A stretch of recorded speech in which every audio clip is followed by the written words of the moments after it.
sweater on because it's cold out. Yeah, I forgot my girlfriend's first 5 social security digits that were written on a piece of paper on my desk. Mortgage nonsense. So, which I might get an email back for sometime tonight. Fingers crossed, and it's good news. Good news, Yeah. no good. Maybe they'll be like, you're sufficiently not poor to give loans to. Oh, Russell and I ran into each other today. Oh, well, you ran into each other again here at Tabletop Legends. Welcome, it's Tuesday. Thank you for joining us. We're here to play some D&D. It has been exactly 1 week since we played D&D right here on the Proficiency Bonus Tabletop Legends Tuesday 7 p.m. stream. If you have not done so already, please be sure to follow and subscribe to Proficiency Bonus. And if you are like me and are at the table right now and have not done so already, put your phone on airplane mode. Because you should do that. I would like to give a thank you to our sponsors, Model Moon Studios, The 8th House, Little Dragon Corp. You can type exclamation Little Dragon in the chat at any point to get a link to their website. As well as the Twitch affiliate programs, Many-Sided Dice, Team MZ. You will hear a little bit more about our sponsors during our mid-roll ad break. But I do have the announcement that the promo code for Little Dragon Corp has changed. The promo code now is PROBONUS, PROBONUS,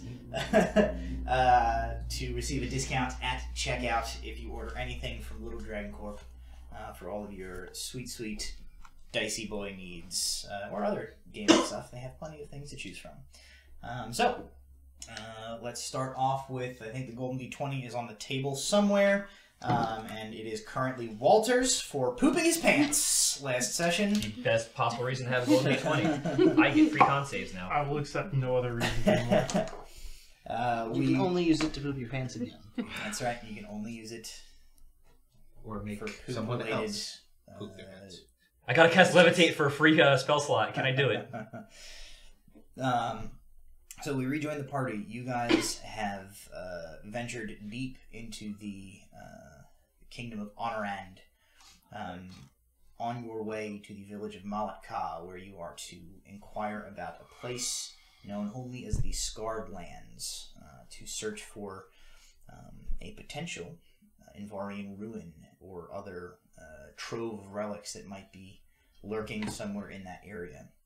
You are heading southeast towards more of the sort of coastal portion of Honorand with your Tabaxi guide, Feather on the Wind, I think. Feather on the Wind. You have Henrietta. You have your cart. You have Nula and Nula, the Dragonborn and the horse.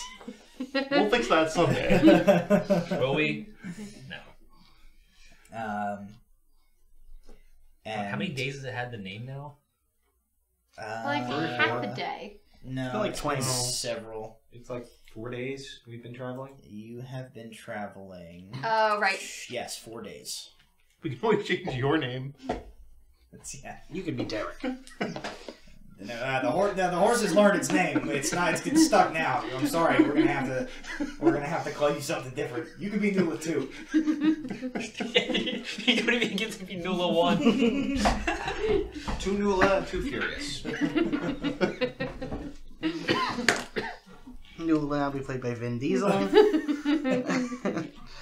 You guys, I'm gonna get to the. Oh, it's not. Sylvester Stallone. Sylvester Stallone. I mean, Vin Diesel's not much different. Yeah. His voice still is your. I am Groot. Family, paladin stuff. My real name is totally Vin Diesel. That was a birth name. Okie So, a little bit of a recap since you left Wolfmaw Village on your travel. It has been miserably raining for the past 4 days. You bumped into a traveling orc warband, who you guys exchanged some words with, and due to sort of the urgency of their particular mission in seeking out medicine for the people of their village. They had higher priorities than picking a fight with you guys, and you earned a little bit of Feather on the Wind's respect via your sort of considerate and compassionate treatment of the orcs, and your attempt to at least provide them assistance in any way that you could, giving them tips and information, and even a writ towards the Moxham Trading and Mercantile Company to potentially get their hands on some of the dried amaranthus flower that is the substance that they are seeking, though it is strictly controlled by the elves of the Ignian Empire. After passing those orcs, you continued your journey for another day, and when we left off, you guys are on the banks of a river crossing, which, due to the continued rains, has risen quite high and is moving quite quickly, making trying to get your party, along with your horses and your cart, a potentially dangerous endeavor. You guys had a little bit of discussion last time, weighing the pros and cons of trying to cross versus losing about a half a day to take an alternate route through something that Feather on the Wind told you is called the Porous Gorge. And I believe where we left off, the decision was made to divert rather than attempt to ford the river. Yes. Alrighty. Let me get my... No Oregon Trail. Yes, tonight Walt already had you guys dysentery. we'll have to roll for dying of dysentery. And you're going to... What if I break my elbow? What's that? What if I break my elbow? I'm gonna have to put you down. Yeah, you're going to have to be taken behind a cart and shot. We'll make it clean. You guys will probably hunt some buffalo. You will expend most of your ammunition shooting one, providing you with 2,000 pounds of meat, 14 of which you will be able to carry. And this has gone on long enough. Let's get to some D&D. So, you guys divert away from the river, following Feather on the Wind as she leads you. You backtrack for about an hour down the way that you had, or back up the way that you had come, and then head down a different path than the one you had originally taken, which leads you a little further straight south for the better part of the remainder of the day, as you make your way towards this other area that she has led you towards. And as the kind of sky begins to darken, there's not really a sunset as it's completely overcast. The sky does darken, kind of letting you know it is coming to be nightfall. She kind of calls you guys to a stop. It says, the Porous Gorge is just a few miles further than this. The sky is growing dark. It is potential to stop for the night unless you wish to travel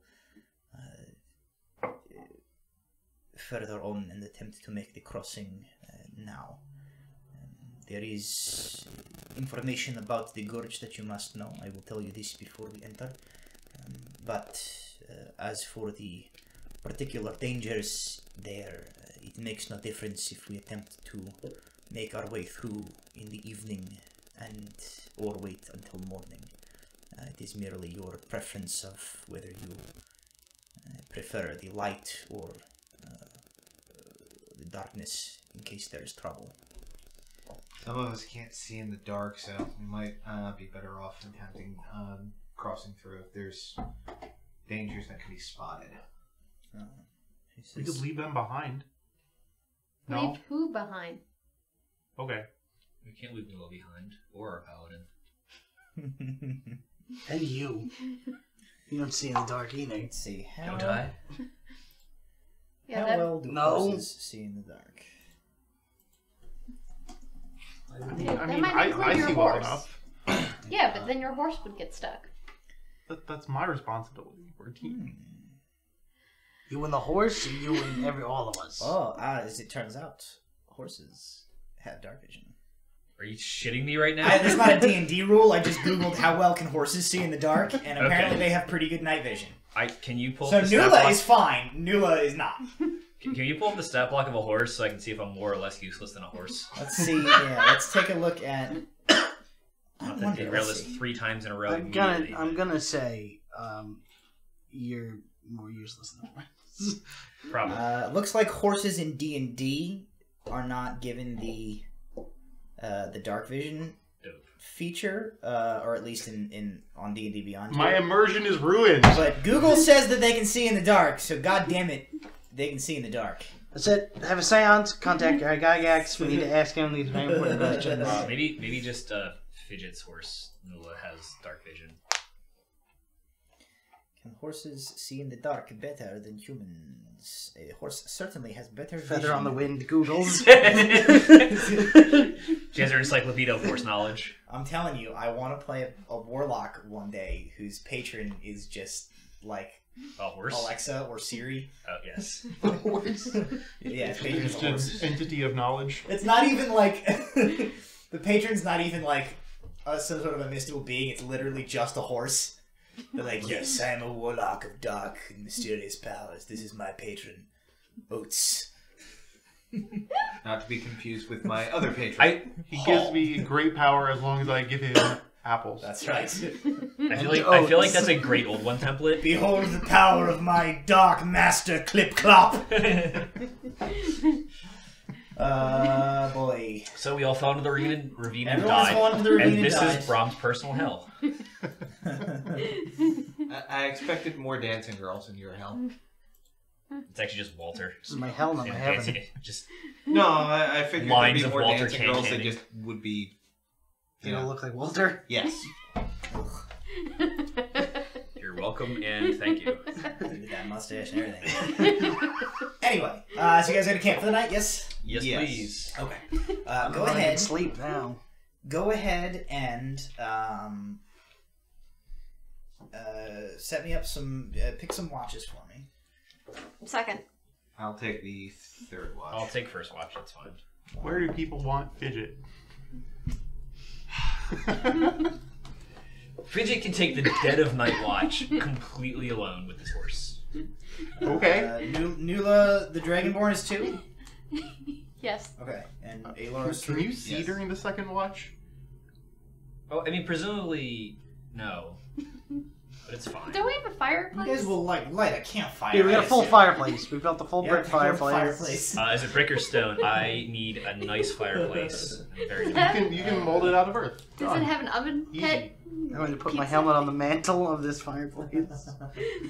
So I have the first 3 watches covered. Who's doing for watch number 4? Fidget. Oh, okay. Alrighty. I will also. Okay, Fidget, There's Fidget, nobody Brom, that trusts and Fidget. Nula with only 1 A.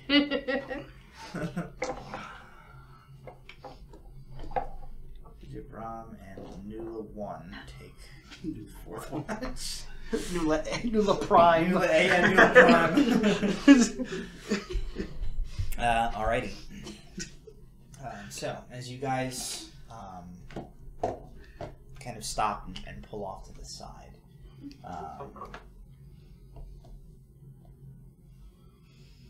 Feather on the Wind says, she sort of is scanning the trees around where you are, and she says, how comfortable are any of you making a place to sleep for yourself off the ground? It wouldn't be the first time I've done it. I'm gonna look at the mud, which is the ground, and yeah, very comfortable not being on the ground when I'm sleeping. She says, this close to the porous gorge, it is better if we elevate ourselves for sleeping. Nothing can be done for the horses, I don't think, but at least... Should I make a moat? She says, no, that will likely not do anything. I will explain when we settle for the night, but we don't have much daylight left. We should begin gathering materials and prepare to create ourselves some way to sleep in the trees for those of us who need it. So at this point, Dibs on those trees conveniently close to each other. you guys can make a group survival check to see how well you do at building Hammocks. or. Wow. Really? Right. Walter, That early? poops his Starting off pants. strong. Yep. Look, All the poops his pants. Walter poops Into his a pants. hammock. 19. What was the survival Okay. check? Is that Survival check. 16. 13. Okay. 20, not natural. Okay. Okay, easy enough. So yeah, some of you, if you can select your own method of tree-based sleeping arrangement. For Feather on the Wind's part, she basically just like cats her way up into a tree and kind of nestles herself in a fairly comfortable position, and she's like, "Okay, I'm good." If you want to be like making hammocks out of some like vinage and various things, you can. Hammock. With the golden D20, I'd like to make a very specific type of situation. You're- So basically, I'm going to try to find like 4 trees that are roughly equal apart, Yep. within about 20 feet of each other. Are you building? And I'm building a giant spiderweb looking like thingy, Yeah. about like 20 feet up. Can I just tell you how much I wanted the answer to be that you had a straw and you were just going to bury yourself in the earth? You know what? Can I change my answer? No, I'm not. I'm not changing my answer. We were supposed to be off the ground, not under the ground. Wait, I have an idea. Roll away. The separate Deep smaller enough hammock underground for a is like shovel. above the ground. As you guys like have this conversation as you're all sort of building your fortifications, Feather on the Wind is like, as it turns out, in this specific situation, it is exactly not like being above the ground. There are creatures that inhabit the porous gorge. They are very proficient at burrowing. They have a distinct sense of motion, the vibrations on the ground of creatures passing above. This is how they hunt. This is why it will be better, as we are this close, to stay above, off of the ground for the night to reduce the chance of drawing any unwanted attention. As well as tomorrow we will discuss tactics for reducing our, I guess you could say, vibrational output, as it were, as we pass through, to minimize the chance that we have to deal with any of these creatures as we go through. Lovely. How much does a horse weigh? A horse, let us find out. How much does Fidget's horse weigh? I know for sure that a draft horse is like a ton or more. I mean, I want to say we're probably talking about upwards of 2,000 I'm pounds. trying to disc this horse. I was gonna disc the horse. Accepted wisdom in the horse world. as you're eyeballing the horse, you're like, how much does a horse weigh? Feather goes, accepted wisdom in the horse world tells us that an average light horse, such as Noble 1, weighs about 1,000 pounds.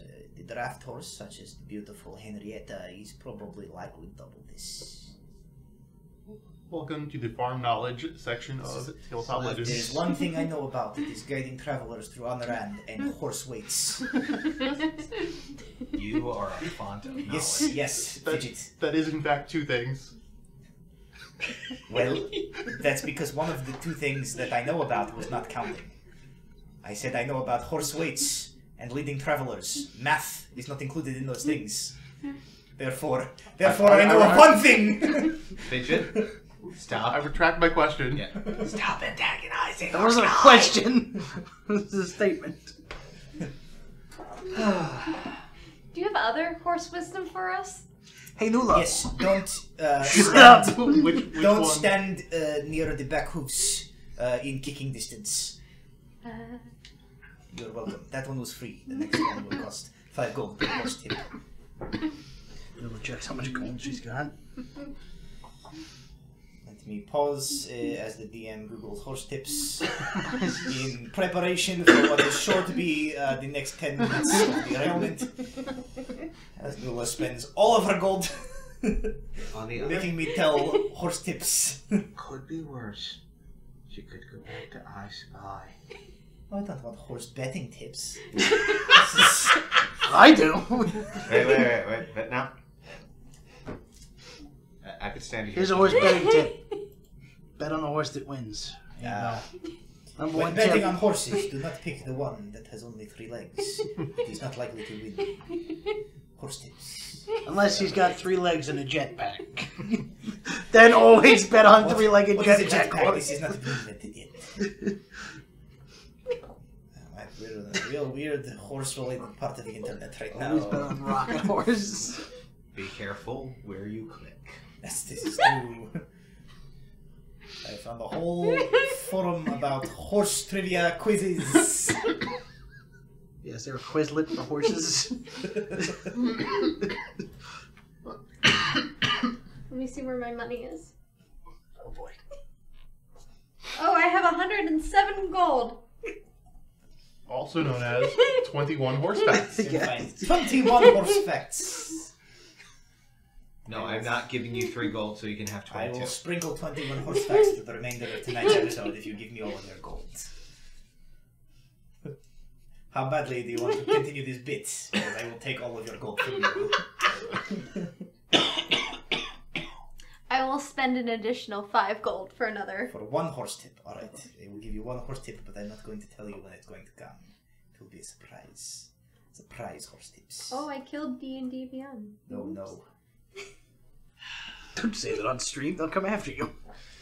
Well, it said it's going to be back after a short rest. Clever. It's a warlock. You need to download your character sheet as a PDF. That way it's just there. PDF can suck a nut. It doesn't have all the spell descriptions. It doesn't, but you have. You can do hit point tracking, and if you have the spell. Wow, as if there couldn't be a more boring conversation than the horse tips. Yeah, you thought 10 minutes of horse tips discussion Get was... ready for 10 minutes of riveting. D&D Beyond mechanics. Back in my day, we had to nick a pair of our spells in a book like an asshole! It took 25 minutes! And don't ask about grappling. Oh god. So they are considered grappled Hey, and man, if If you flanked. wanted to grapple, the DM just hit you with a brick and made you leave the session! Back in my day, we didn't even have D&D. You had to go out and fight a motherfucker in real life.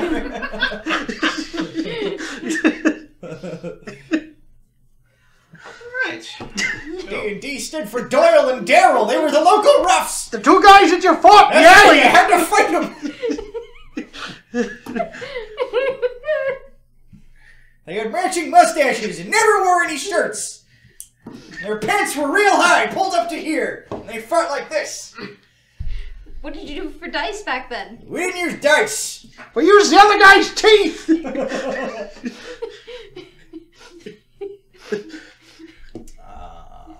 Well, that's a side show. That's a spin-off show Be right sure there. to type !Little Dragon. They don't sell human teeth, but you can buy dice because we live in a more advanced age. Thank you. A Little more Dragon. civilized age. Little Dragon. Somebody on Etsy sells teeth dice. You know it. Okay. So, watches. Let me roll some stuff. Fidget is definitely sleeping in the saddle. As he should. It's a wonderful saddle. Okay. Close my horse facts. I told you. Random it will be horse. secret. It will arrive at a time of Great need. Great need. her It's going to be choosing. right when you're about to go down. That's Instead right. of healing you, you're going to get a horse fact. And you're going to die. Alrighty. My nightly watch list is Walter on first watch, Nula on second, Alar on third, Fidget, Brahm, and Nula 1 on fourth watch. Go ahead and roll some perception checks for your watches. I wasted the golden D20. 15. I made a really nice net. 22. Okie dokie. 7. Cool. Oh wait, what 12. Alright. This is just a perception Does check, right? Nula the horse make a perception check? I don't know. Sure. Can I make a What persuasion? is Nula the horse's wisdom stat? Nula the horse's wisdom stat Is is... the base horse? No, they're a special horse. no, they do have some slightly bumped stats. I don't think wisdom is one of them, though. Well, they rolled a 1, so Oh no, well, as it turns out, Nula the horse has a plus 14 in wisdom. Plus 0, so just a 1. Nula the horse is Pooping. grazing. The horse is spooked by her own shadow. His own shadow? I don't know. The Nula the horse is a male. Nulo. Nulo. Yes, we have reached That's a it. low. Yeah. So I got a 9 for my perception check in case that's relevant. Okay. I don't know if the horse is... The horse. Chad is like, I'm starting to question whether this episode is actually going to go anywhere. It's not. We're going to argue about horse facts and dice for 2.5 more hours. I personally enjoy the old-timey D&D man. So, Walter, you spend your first watch putting the finishing touches on your treetop bungalow escape. Maybe you install a water slide on it. I don't know. But you're able to get a pretty good sight. You park the cart and tether the 2 horses sort of below where you guys are suspended. So that you're able to keep a good eye on them over the night. About an hour or so into your watch, the rain does start to actually let up a little bit, and goes from like the heavy, steady rain that you've been experiencing the past several days to reduces down to like a light drizzle by the time your watch ends, and you get Nula's attention when it's time for her watch. How you do that is up to you, considering you With an apple. That's what I figured. I was like, With an apple? well, you're in like a hammock in your own tree, so I assume he's just throwing things at you until you wake up. Oh, Nula the Paladin. Oh, yeah. Also, Yeah, no, it's still an apple. Yeah, that's what I figured. So you get, you sort of like come to hearing like an occasional like, and you realize that like somebody's throwing something at you from a little ways away, and then an apple like funks into the side of your head. And you look up, and Walter's like, Can I remain laying down and try to catch one? Sure. Mid. What would I roll for that? How about we'll have Walter make a dexterity-based attack roll, and we'll have you make a counter roll. Dexterity? Saving roll? Just a d20 with your dex modifier. Nat 20. Oof. Great, because I rolled a 5. So Nula's like this, you're throwing apples. And Punches it back in. yeah, she's just like... Fist just comes up and catches the apple. Catches it in her mouth and like launches it back at him. She catches it, and then she takes it, and she goes like this. Eats it all the way down, and then goes... and machine guns out all the seeds, and they hit you in the eyes, and you take 50 points of bludgeoning damage. Walter is I have 3 HP! Death saving Walter is throws. now permanently blind and dead. And dead. One gets lodged into his head and it just starts sprouting through the camping. He was permanently blind I like and that. also dead.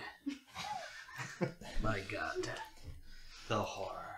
Third time this came around. So, Newly, you were awoken for your watch. Anything you're doing during your watch? Probably taking the other apples that fell and trying to feed them. So you're feeding Try and horses. feed the apples. Come on, apple. Okay, make animal handling checks for me for both Henrietta and for Neil 1. Hold on, everybody get your cameras out so you can catch these nat 1s pop up again. Alright. Which one's which? The purple dice is for the animal handling, and the purple This dice is is for for the animal handling. this one's for Henrietta and this one is for Nula 2. Nula 2 is over here. Henrietta is 15. Nula 1 is 8.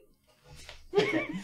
Luckily, Henrietta already likes you, so you feed Henrietta an apple, no problem. Nula 1 takes a little bit of doing. You you approach the apple, and Nula 1 is like gives you the stink eye a little bit, and kind of like paws at the ground with a hoof a couple of times, but eventually you manage to give Nula 1 the apple. I imagine Nula 2 would like arm grapple the horse's head and just be like, accept my love, and just try to like shove the apple into its mouth. Love me. Just like a headlock. But I want a gif of that with accept my love. And just put that on the internet everywhere. Go ahead and make a perception check for your watch. Ooh, that was better than the other perception. Didn't we already roll that? Oh yeah, you did. I already had. Never mind. Double perception. Double perception. What is your passive perception? You should have What's your positive 12. wisdom. Okay. Your watch passes without incident. You spend your few hours tending to the campfire a little bit, keeping the horses company. Roasting some apples. Sure, roasting apples. And eventually, Your mama's so fat, apples. eventually it's time for Alar's watch. And you summon him for his turn before climbing back up into your hammock, your little tree hammock. So Alar, you kind of climb down and settle in to begin your watch. And Nula, you head back up to your hammock, and you kind of lay down and prepare to return to sleep for the remainder of the night. And just as you're like about to sort of like drift off to sleep, you hear whispered inches from your ear. A horse will drink 25 to 45 liters of water in a given day. Horse tips.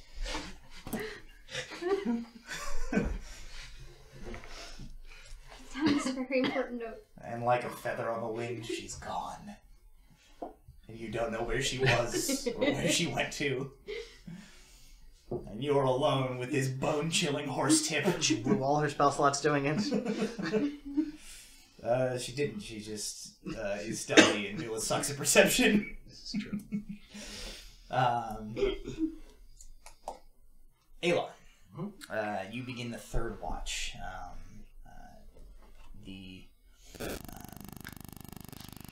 night so far has been quiet. You did hear a little bit of like fussing as Nula was like messing with the horses for a while during her watch.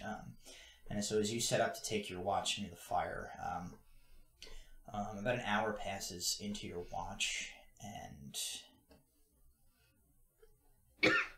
the the down logs that you guys have set up underneath, probably like I'm kind of envisioning your guys' like campfire sort of underneath the thing that Walter built way the hell up there, using it, so kind of using it as like cover from the rain. As he's choking on smoke from the fire, no doubt.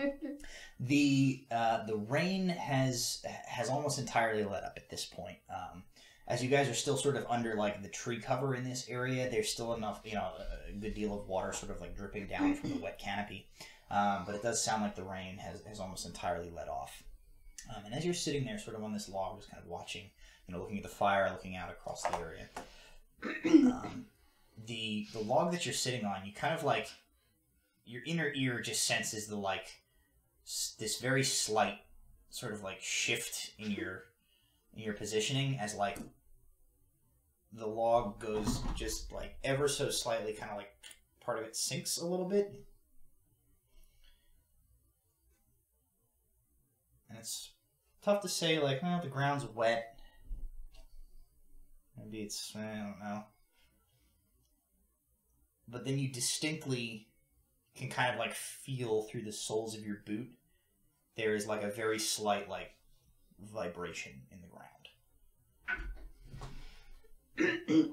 Loud cursing in Draconic.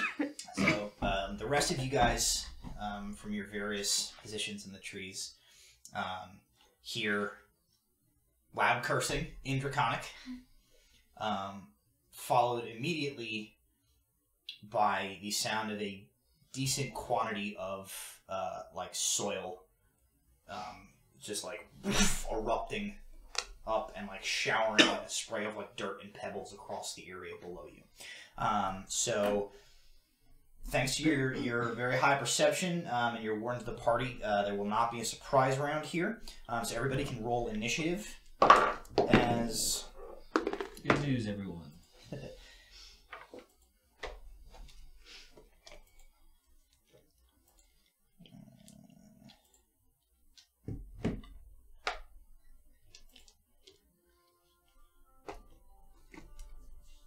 What is that? That's not battle music. I like this better. Never. All right. Go ahead and I guess we don't really need to do anything there. Just keep in mind you guys are up Suspended. in the air. What comes up out of the ground, Alar, is a single creature which is... Jesus Christ. I definitely have a miniature for one of these boys. Let's see if I can find it. I like this off-brand Jenga. Yes. What's that? It's great value Jenga. So when there's 3 R's together, do you have to roll those R's, or is it just like you roll off? Yes. This is little known fact. The voice for Feather on the Wind came from this box of brand name Jenga. It is called Timber. 54 beautiful hardwood playing pieces and stacking sleeve. Oh my. The dungeon master really should have looked for this miniature beforehand. We might just use this one instead, since I can't find the one that I want. I'll show this to the cameras to see what you're talking about. Demonetize. From the knockoff Jenga. Okay, what bursts up out of the ground, very nearby to the horses, is a creature that is about the size of the horses. Great.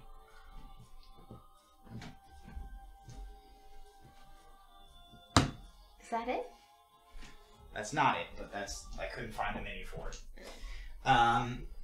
What it does look like is an enormous insectoid creature of a sort. It is covered in these chitinous, hard plates, many of them ridged with numerous, sharp-pointed, dagger-like protrusions. It has 4 jointed legs attached to its thorax and abdomen, which it uses to clamber its way up out of the ground, and a large pair of recurved, hooked pincer-like 4 appendages coming up from the top of its head, thorax, abdomen. Yeah, top of its thorax. Its head is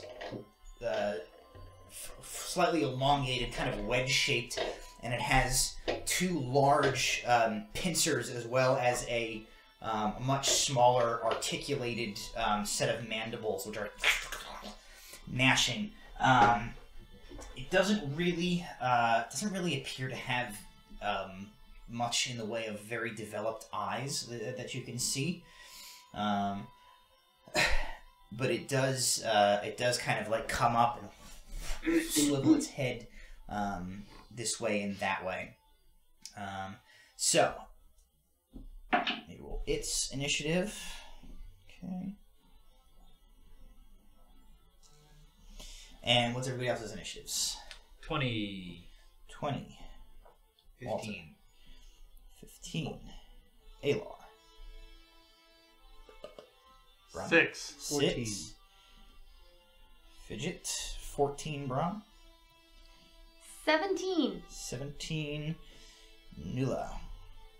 Alrighty. So, as you are awoken, Walter, by the loud draconic cursing, you're able to kind of sit up and look over from the ledge of your perch here in time to see this creature come erupting up out of the ground. You are the first to react. I'm gonna cast Deafness on it. Okay. So I'm just gonna reach over, see this horrifying mass that probably recently came out of the ground, and cast Deafness. Alrighty. It is now deaf. Well, it's blindness, deafness, but yes, has to make a DC 14 con save. Okay. So you cast the spell.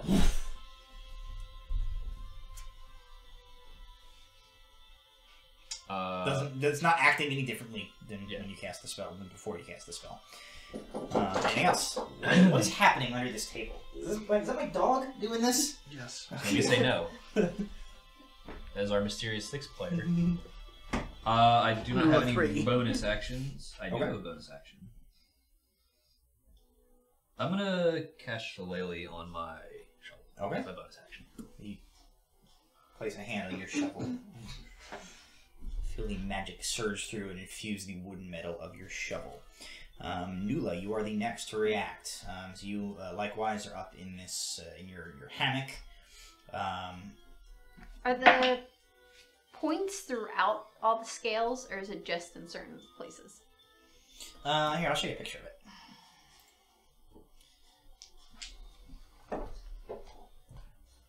That's what it looks like. Gross. Ooh. So it's they are definitely more focused on the appendages, where it looks like it's like digging and burrowing implements. But I guess if it's a question of like how jump onable does that thing look, Yeah. It looks pretty pointy. It's probably not an advisable creature to try and like leap off of the tree onto, for risk of harming yourself on the sort of like the spiked ridges all over it. Not impossible. So you wouldn't say it's pointless? It would not be pointless. There would be a medium amount of point to it. Say perhaps 1d6 worth of point, depending on how decent your roll was to not get the point. Can I jump down and hit it with my warhammer? Yeah. All right. Do I have to... Go ahead and make a either an athletics or an acrobatics to like leap yourself down out of the tree. So I know you're 20 feet up because you've made that decision for yourself. How high does everybody else feel like they are off the ground? I don't think I'd be... Yeah, maybe like 5 to 8 feet up. Okay, Yeah. that's Not sort of very what I high. figured. Standard. So just make the check to not One like, standard fall over. You're not hammock gonna, height. Yeah. only Walter's taking fall damage if he jumps out of his perch. 19. Okay, yeah, no problem. So you kind of like, you sort of do a quick like tuck and just roll this way and dump yourself out of the hammock, landing on your feet and pulling your hammer out, ready to fight. 25. 25 definitely will hit. Go ahead and move the Nula thing for me What there. about your second attack? Do I have 2 attacks? Oh, okay. Well, It's just I in. thought... Nula has 2 attacks. I thought because Different I system. Welcome jumped in. down. Different system. No, the jump down was not an action. It was part of your move. Alright. It's 20 for the second one. That will also hit. Yes. Go ahead and roll damage dice. So it's 7 for the first attack. Okay. And 11 for the second. All right. Okay, so you jump down, you swing your hammer, wham, wham, into this thing. There's 2 resounding like cracks as your hammer strikes against this thing's plating, and you hear that like this chitinous plating being like cracked and crushed under the force of your hammer. The creature's head and upper body sort of like swivel in your direction as you land and hit the ground. And then when you hit it with the hammer, it kind of gives this like chittering clacking of its mandibles in your direction. Alar, that's going to bring us to you. Alright. Move me up near it. And casting Golden Blade. Does a 15 hit it? A 15 does hit it, yes.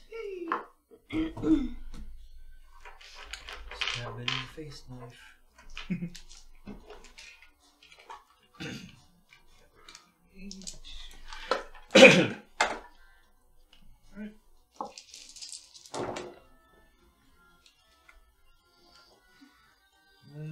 Let's see. 7 points piercing. Oh, wait, sorry. 7, 8. 18 points piercing and 2 points thunder. Okay. Alrighty.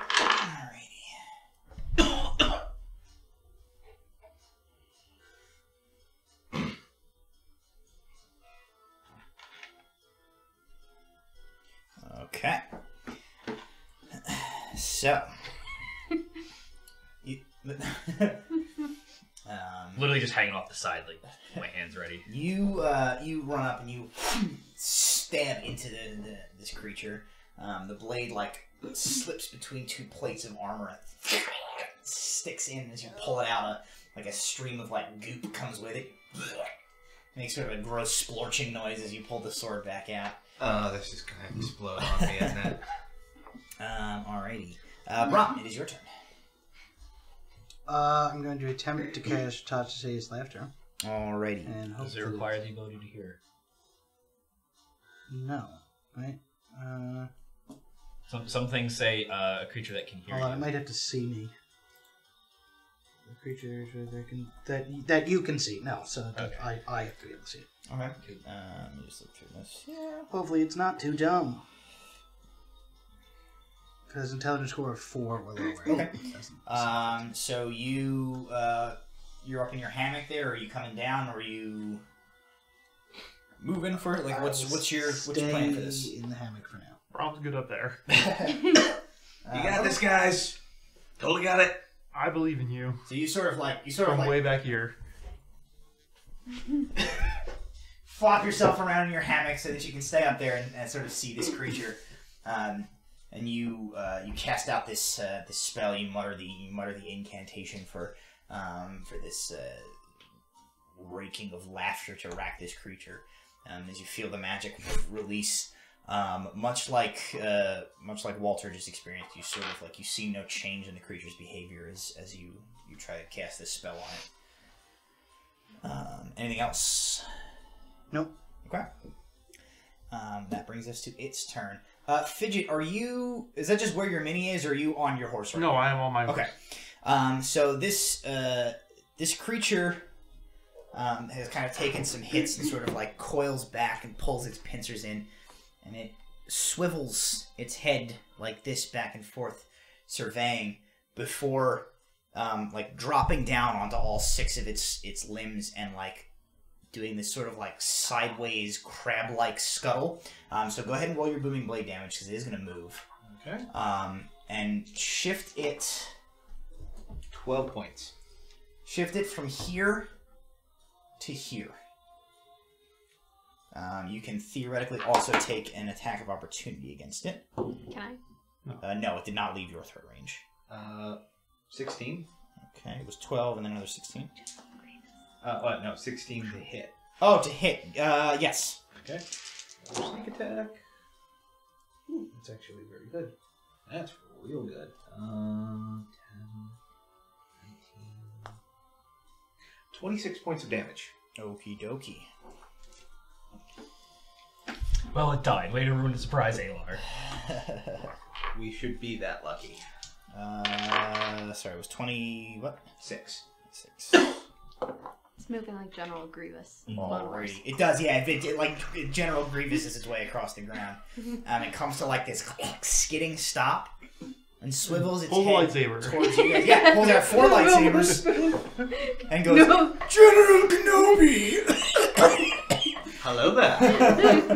And Nola just drops her hammer. Ah! What it does do is it hoiks itself back up onto its hind legs, and it makes this sound from like deep within its thorax that kind of sounds like and then from between its mandibles it just ejects this like spray of this caustic sort of clear goopy just like liquid At Alar, not me, right? in a straight line, hitting all of you. You, Alar, Fidget, and the horse all need to make a dexterity saving throw. Did you roll your portents? That was going to be one of my questions on my turn. Is today yesterday, or is today tomorrow? You have not. No. So you've been sleeping. So you have taken a long rest. Okay. So then. So yes, you can have your portents. I'm gonna. You said Dex saving throw, right? these. Dexterity saving throw. Yes. 13. 19. 13 and 19. Okay. Fidget has a natural 20 plus things, Okay. and Nula has a 7 plus whatever her dexterity saving throw modifier is. Nula's dex modifier is. You said it was a 7. Yes. Okay. Okay. So Nula the horse's dex modifier is +2, which gives Nula a 9. Does Nula the horse count as an ally as far as Nula the paladin's saving throw nonsense goes? I don't Protection? think Nula the horse is close enough. It's like 25 feet, isn't it? Yeah, your aura protection, right? Yeah. How What's big your is that? aura protection? Class features. Oh, you're not talking about the shield guardian thing. You're talking about. Yeah. Gotcha. Yeah, I would say so. What's the range on it? And Nula the horse gets an additional 3. 3. Okay. I don't know if that matters. It was a 7, so it would be +5. That would bring it up to a 12. Yup. Okay. Alrighty. Can I do a protection? No, because the horse is not close enough to you. Also, Can I do it on Ayla? nothing's being directly attacked. It's a dex save, so I don't think your ability It applies there. is within 10 feet. So it does not apply. So Nula horse definitely fails. Okay. Okie dokie. Did you apply it to you? He's And on the Ayla, horse. did I'm you apply? on the horse. I didn't, but I already You rolled. guys are fine. Yeah, I rolled high enough. No, the only one who does fail is Nula the horse. You guys are going to take half damage since you saved. The total damage is 9. So those of you who saved will take half damage. Nula the horse will take the full 9. As Nula the horse is gooped with this ichor. Oh. Is it rounded up or down? Rounded down, sorry. So you'll take 4, yeah. So this thing goes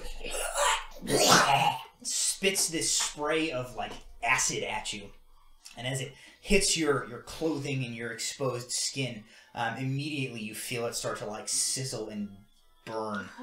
You guys are able to kind of like dodge and maybe pull your shield up and get out of the way of like the worst of it. Unfortunately, Nula the horse, standing broadside to this thing, gets just like splashed all up his side.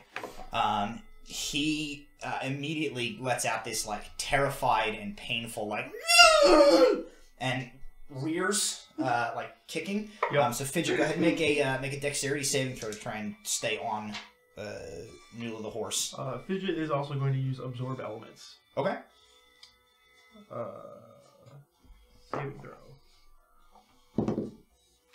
12. 12. That's fine. You stay on. It's a really good saddle. I have tied myself into it.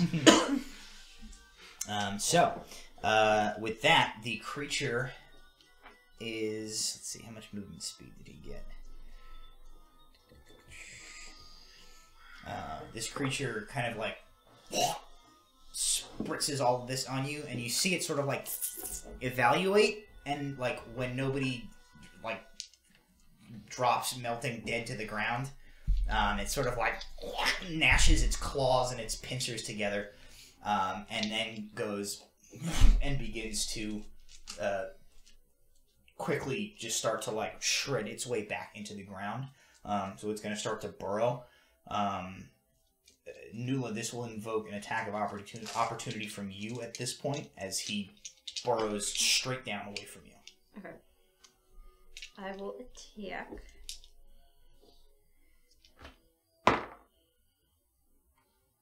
$24. Oh yeah. 5. Okay. So you wham, hammer into this thing, and you kind of hear it from beneath the ground go like as it, but then it disappears beneath the soil, just leaving this sort of like churned up kind of hole where it had started to bury its way down. And that brings us, Fidget, to your turn. So Nula the horse is like panicking a little bit at this point. You're kind of struggling to like hold steady, and you have seen this creature has disappeared beneath the ground out of your sight. Fidget is going to hold an action to cast a spell Okay. if it shows up again. And then, Nula is hurt! Nula needs help. I don't know what to do. I need horse facts. Are we out of combat for me to You are heal? not. Okay. Who needs So wait, who needs you to just go? holding your action. The horse. Oh. Newell the horse has been sprayed with acid. Alrighty. Just cure wounds work on horses? Yeah. Okay. But you don't know when there's some weird stipulation which It doesn't work say on cure horses. horse. Yeah, I took the special feat of cure horses. It's cure wounds heals one creature of your choice for X amount of damage, unless it's a horse. Then he is dead. So at this point,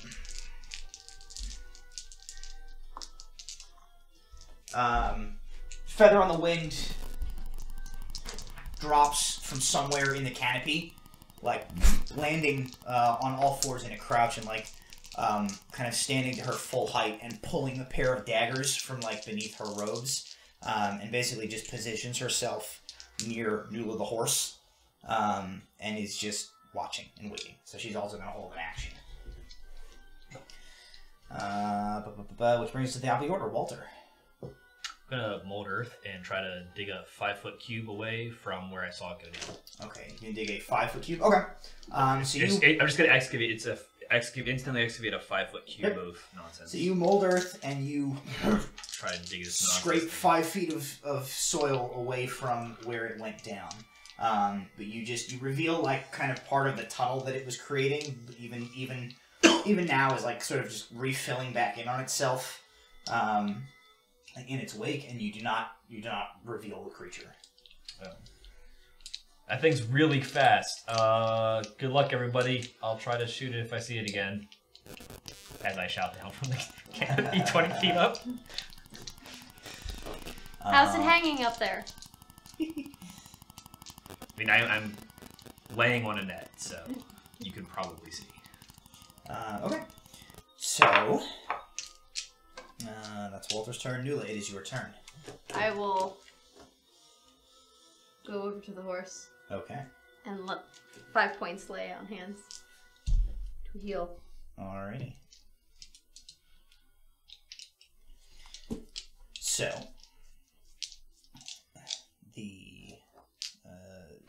a lot of these sort of like acidy stuff kind of like evaporates away after starting to do its burning damage, and you sort of run up and apply the magic of lay on hands to it, sealing a lot of the like caustic burned areas off of Nula the horse's hide. The horse giving kind of like a sort of pain, but like reduced panic as sort of his injuries are sealed. Anything else with your turn? Nope. Okay. Elar? I'm gonna move over to where Henrietta is. Okay. She'd be like probably behind. If Probably under. yeah, like there essentially. Is where And Henrietta's it, at.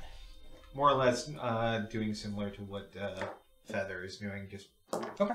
waiting, holding an action to stab it if it comes into range, Alrighty. or throw a spell or something. Braun. Has Nula A look? Nula A looks better. You can definitely still see some like irritated like parts of his hide where the caustic stuff is like burned at him, but Doesn't he's necessarily not need- nearly as dire as he was Doesn't a need- minute ago. necessarily need healing. I'm going to jump down from the hammock. My hammock. Okay. And I'm going to move kind of over here ish and wait for this thing to pop. Okay. And a moment later, that is exactly what happens. Directly in front of Nula and Feather in the Wind, the ground goes and it bursts back up. There or No, it's that. right. It's where it is. Yeah, Okay. it's right there. So it's like rearing back to essentially like slash down. you guys with held actions can do so. Wisdom save. So, my last Okay. spell didn't have an effect at all, or it passed that made the save? Didn't seem. Yeah, I mean, hard to say. Okay. Certainly didn't work. One way or the other. Alright. Okay. Well, and it's still deafened and blinded. Deafened. Which also does not seem to be bothering it. Yeah, but most of my spells require it to either see or hear me. Did it make better than It did not make the save, so go ahead and roll your damage. I will also like it to make a wisdom save. Okay, makes another wisdom save, which it also fails. Attack with wisdom. 9 Clearly points necrotic damage from Toll the Dead. Sorry guys, you roll another one. All 3. Oh, there you go. 7 points of psychic damage, and it's mind spike. So while the 2 of us are on the same plane of existence, I know where it is. Okay. And Vigil will just point at it. All my spells, it needs to be able to hear me, so... It bursts out of the ground, both Alar and Fidget casting magic in its direction. Feather in the Wind basically just takes both daggers and just goes up into like the center of its chest. And sort of pulls one of these pincer-like claws back and goes to like bring them down in the direction of Nula and Feather. But all of your guys' attacks basically just like blast into it. And the forest for a moment kind of echoes with this like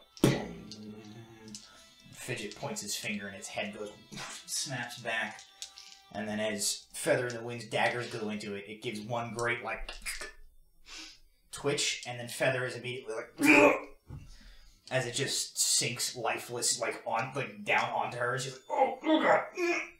She quickly like pulls her daggers out and like sidesteps as it falls to the ground unmoving, and it is dead. Nature. What the hell is that? Go ahead and roll a nature check if you want. But what if it was... I mean, do we want to do that? 18. Okay, well, it's not good enough to know anything.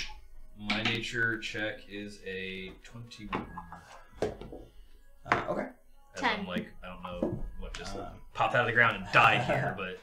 As I come up to examine it a bit more closely. So this is not something that any of you are likely to have encountered before, as they are not native to the colder climates up north. But you have heard tales of Honoran is like the Australia of Orhol, where just like everything is giant and can kill you there. Upon realizing this, Walter will immediately spin over so he's facing up and watching out for drop bears. Yep. You've spoiled my next encounter, which is the drop bear encounter. No. So you're not necessarily sure what this is specifically, but you have, you have heard stories of the types of things that roam the wilds of Honorand. Essentially like insectoid creatures so large that they can easily eat a man, or in this case, kill a horse. Feather in the Wind kind of like kicks it a little bit, and she says, "It is called an ankek."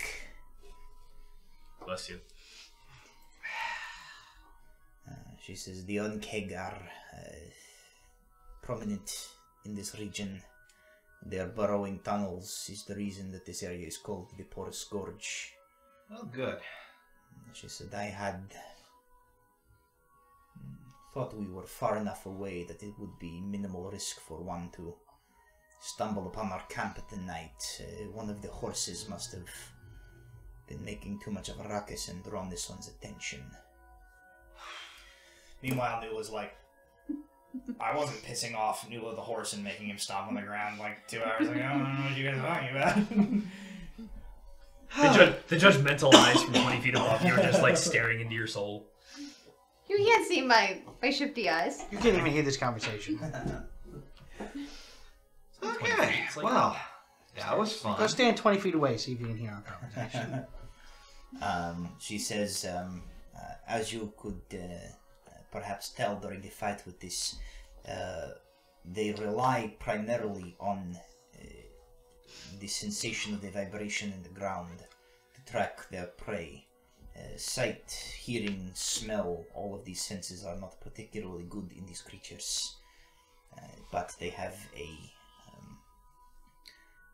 the ability to detect motion from quite a distance, and as they get closer, their ability to track their target via the motion that it makes as it moves on the ground can be just as precise as any predator's vision or smell or hearing. There are precautions to take when we pass through the gorge itself that confuses their senses and makes them unlikely to bother us. I will go over these further in the morning. For now, we should attempt to get more rest before the sun comes up and we continue our journey. Alright. Rest of you try and get a little more rest. I'll wake you in an hour. Go back to sleep in my creepy spider net of doom. So the cooling carcass of an onkeg in your camp here, you guys kind of return as best you can to the remainder of your night's sleep. Fidget and Brahm and Nula 1, your guys' watch begins a couple of hours later after Alar wakes you up. We'll be back. Sure. And you do make it the rest of the way till morning without any further incident. Those of you who used spells during that fight, or took damage, you guys have essentially gotten a short rest since then, rather than a full long rest. So if anything recharges on a short rest, you get that back. You can spend hit dice if you would like to, but long rest cooldowns will not tick over from that incident, as it was kind of interrupted your night. As you prepare to set out in the morning, Feather on the Wind gives you guys kind of a rundown of the. Quick question. Go ahead. Did Nula 1 recover from acid? A bit. Was it considered a poison? It was. Just acid damage. I think just acid. Just acid damage. So Nula 1 was not poisoned or anything. Just got scorched up. You healed the worst of Nula 1's injuries. Because 5 HP will cure a disease or neutralize. Yeah, he had none of that stuff. He still has a little bit of the remnants of like some of the caustic goop on his one flank. You can tell it's a little bit painful for him. He's kind of crabby this morning, as he's not completely healed from the injuries he took from fighting the creature. But nothing that you think is life-threatening.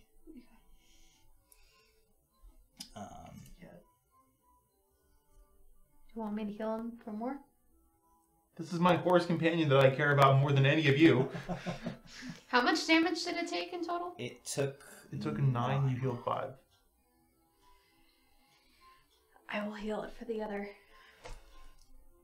4. Okay. You heal Nula 1 for an additional bit of healing there. The rest of Nula 1's you see like the skin kind of clears up as the burned areas are healed. And after you're done, Nula 1 kind of like swivels his head around to look at you, and for about like 4 or 5 seconds, you just like you stare into each other's eyes, and the horse just goes and turns back, and in that moment you feel. Would you like to? You feel that the horse has. Yes, I would like to give Nula 1 a snack. Has approved of you. I thought he was gonna spit in her mouth. I will give you one of my snacks. I will give Nula one.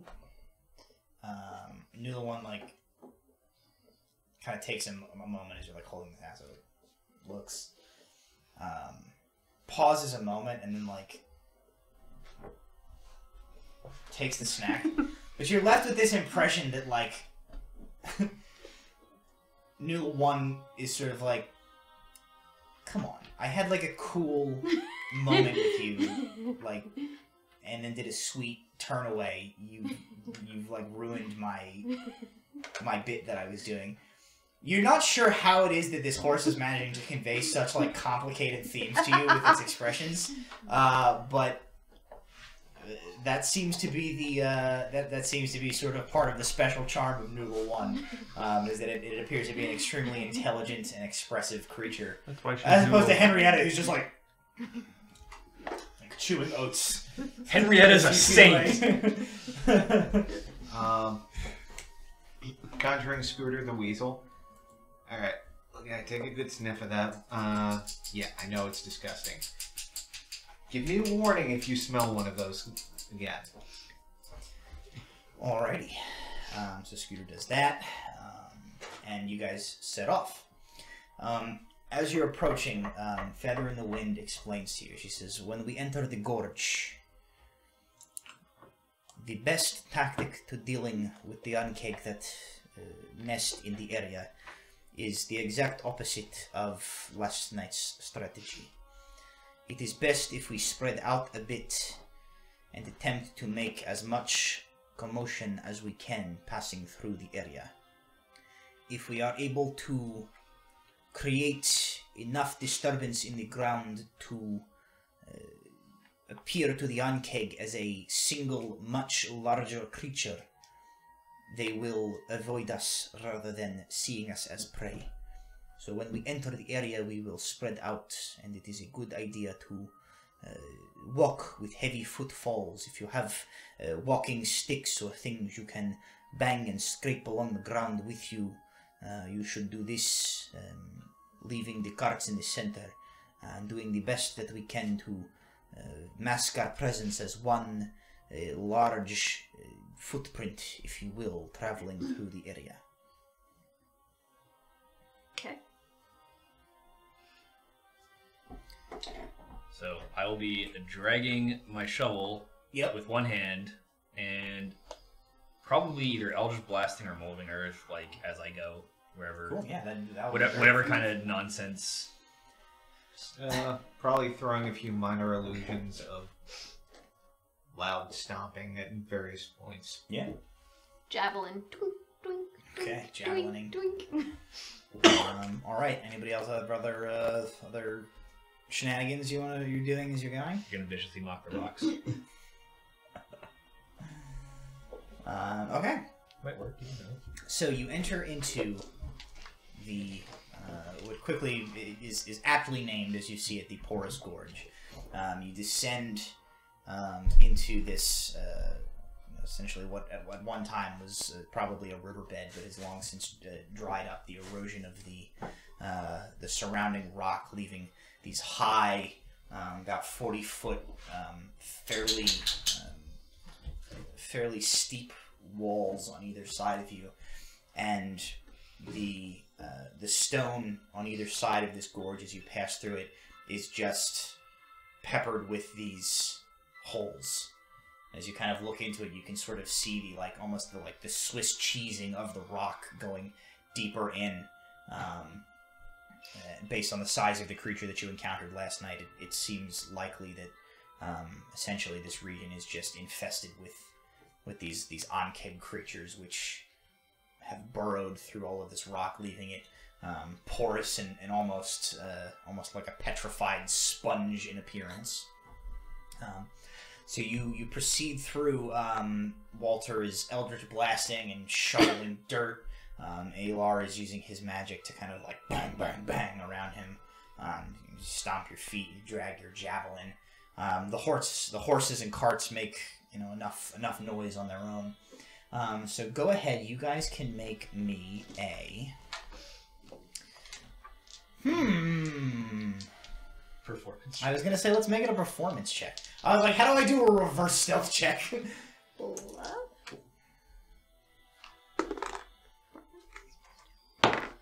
How do I have a +2 to performance? Charisma-based. 21. Okay. 15. Okay. 16. Okay.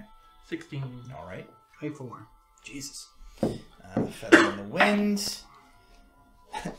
Despite her best efforts, is just not able to generate a lot of noise. She's like, she's walking with the heaviest footfalls that it looks like she can manage, but she has, you get the impression she has like, this is what is that? What amount to like bird bones?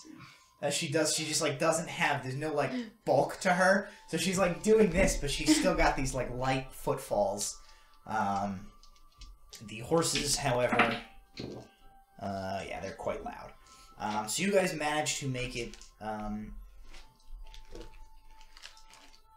most of the way through the porous gorge without even seeing any of these Onkeg like moving throughout the tunnels nearby as you're kind of like watching. And as you round a bend, you can see that the walls open up and the gorge clears and levels out, and you've made it to the other end. But just before you're able to kind of breathe too much of a sigh of relief, what you see blocking your egress from this area is what appears to be the corpse of an owlbear, currently being swarmed by about 5 Onkeg. Which, as you guys kind of approach and like come to a stop, they're like ripping it apart, eating, but they sort of like swivel towards you and see you guys. How far away are they? We'll call them 60 feet from you. We'll call them, let's not spend 2 rounds of combat running at each other. We'll call them 30 feet from you. Oh, boo. Can you call it 120 feet? So we can distance? Put that there. Put you guys here. Fidget.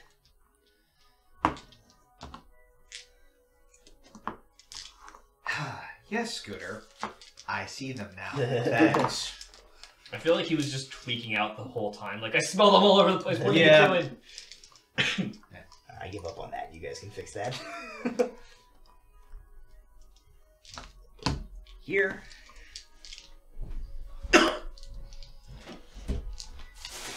Sorry, I was out there and you said the rest of the night was considered a short rest, at least. Yeah. Yes, short rest. No.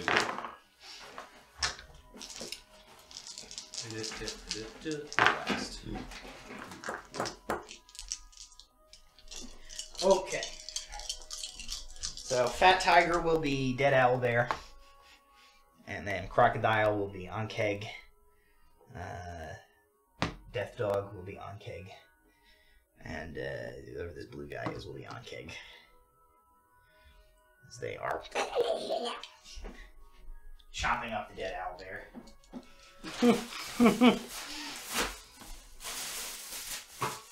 So, this point. To be fair, Feather on the Wind did say that counting was not her strong point.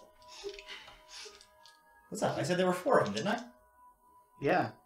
Yeah. There's 4 of them. Listen, there was originally going to be a lot more, and I cut you a break already. We all had like this quiet look of like around the table. It's like it's fine. No, no. Now there's 6. Oh, he's already dead.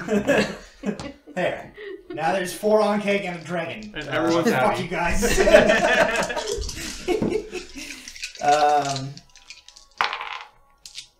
So 5 Onkeg. Well. And Dead Owlbear. Roll initiative. Give it to ourselves. Oh, awesome. 22. Good for you.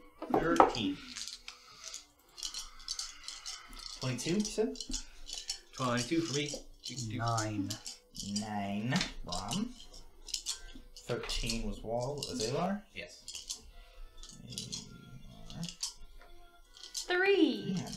do not have a great time with initiative, huh? Alright. 15. 15. Is that with or without a portent? I have not used a portent. Awesome. Probably should have. Unkeg. How do you get a 3? I only have +1 to initiative. You're not trying to tame a horse. I'm going to avenge the owlbear. Would you like to smite? Eventually. Would you like to smite things? I'm very confused as to why you were upset because they murdered another hideous monster. They're cute and adorable. It's an owl. Have you with seen a an owlbear? bear. Yes, we fought Albert. They're horrifying. The baby one was maybe a little cute. Adult owl bears are Horrifying. terrible and horrifying. Maybe you can raise one to have a male. Eventually. Alrighty, so once I again, think the we're taking first one farther. to react is going to be Walter. Da-da-da-da-da-da. Last. None of that was good. It's a 19 and a 10. I don't even know what you're doing because you just did a Super Mario noise and threw a bunch of I dice. said at the table. blast at the end of it. Oh, blast. I'll just... Yeah, It was that was blast 2 The times. 19 will hit, the 10 will not. Let me double check. Maybe it's 11. Maybe I got lucky. No, it's 10. So that's 3 points of force damage. To which one? The crocodile. Okay. And it moves 10 feet away. Okay. We'll launch it backwards.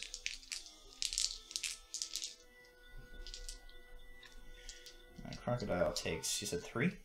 3 points, yes. 3 points. Alright, so your Eldritch Blast streaks across the intervening space, slams into one of the Ankeg, which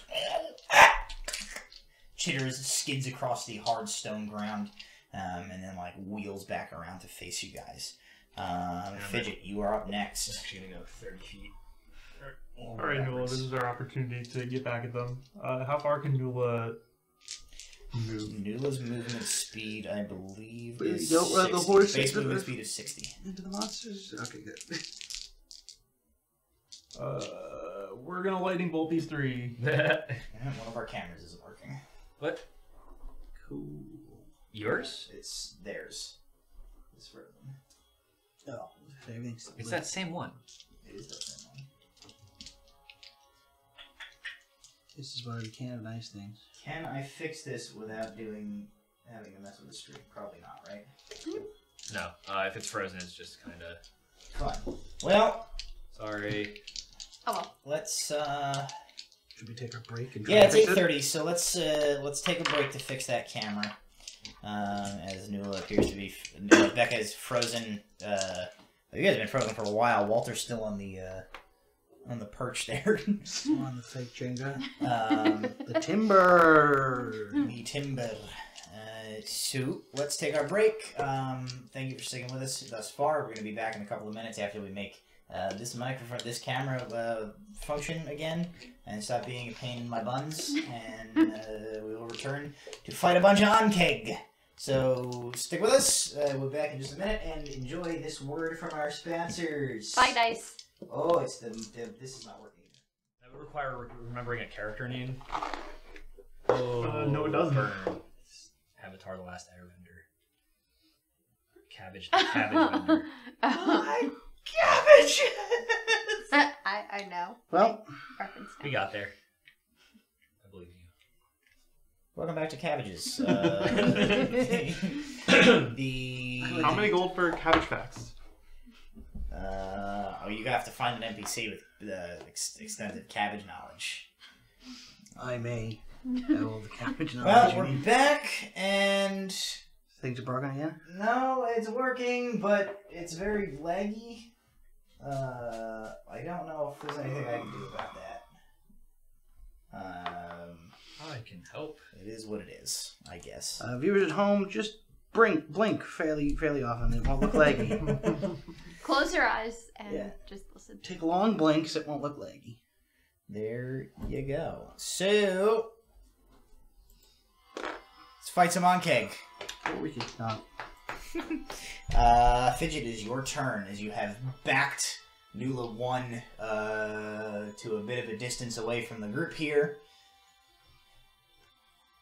and are doing stuff. We are going to Lightning Bolt and Fury of the Small. Okie dokie. You're This gonna is the hit one. those three? Alrighty. So they'll make dexterity saves.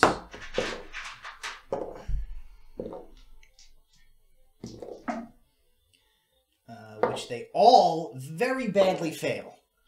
So they will take full damage. That is 47 points of lightning damage. To that one, to that one, and to that one. So Oh look, the wizard ruined the entire encounter in one turn. Who would have guessed? These three on-keg basically like... They just get like beamed with lightning. Unfortunately, they don't have skeletons, for you can see, as they are insects with chitinous exoskeletons and open circulatory systems. Just basically means they're shells full of goo. Fun fact. Bug Entomology. facts. Entomology. Bug facts. Yeah, bug facts. That one's free. Further bug more facts you will know. cost you 10 gold. 10 gold. Yeah, bug facts are much more impressive than horse facts. Please give us bits. We'll give you bug facts. Yeah, if you, for every for every 10 bits that somebody donates in chat, I will give bug facts. Isn't that like 1 cent? Yes. 10 cents, but yeah.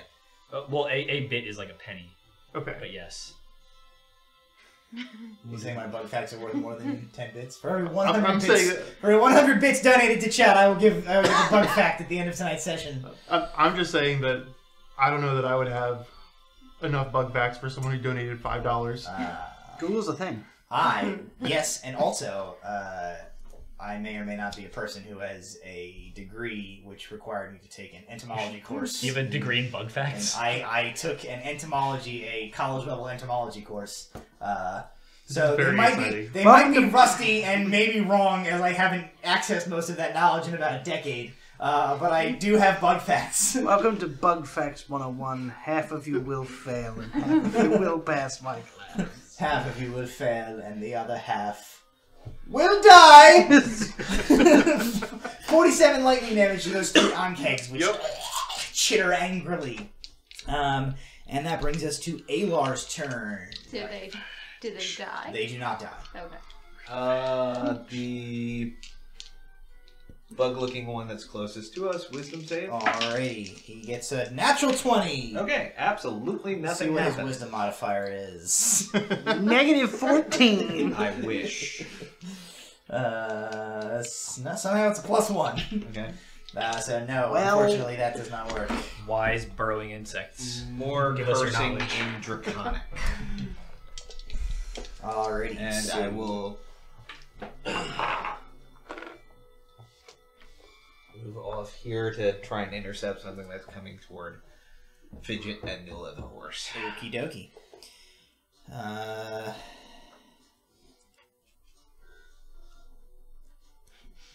Morgan's not here right now. That brings us to the Ankeg. Just move all of them like 30 feet towards you. Well, took the the dead owlbear doesn't go anywhere. It is a portable snack.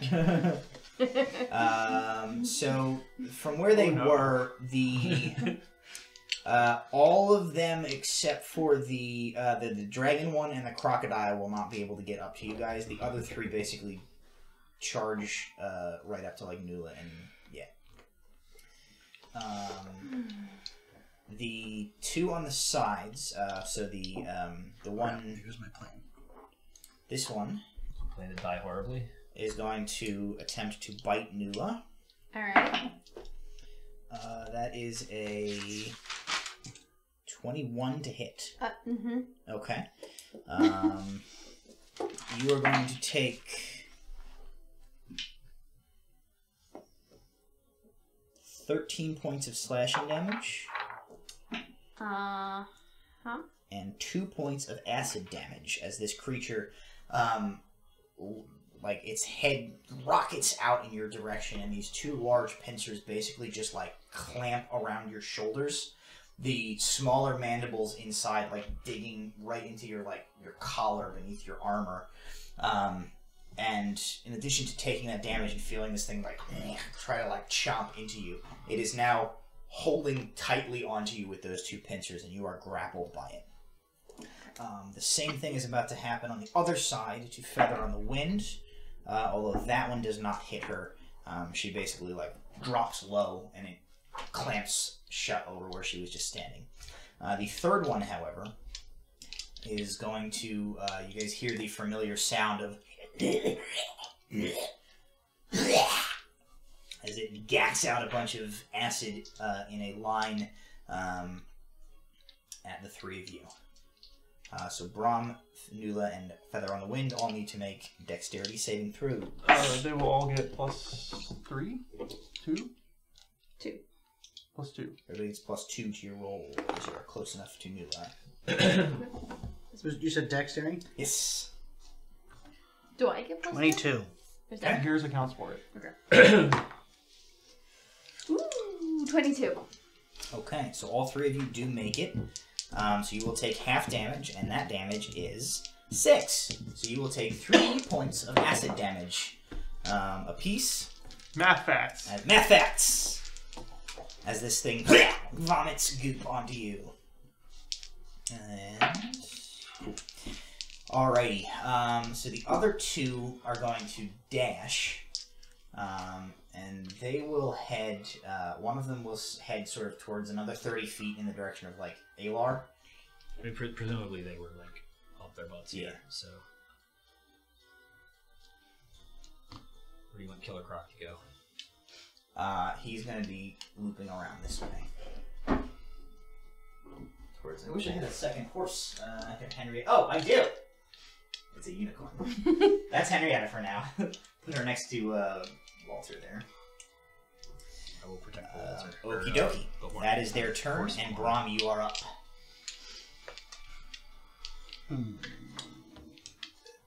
How touchable do these things look?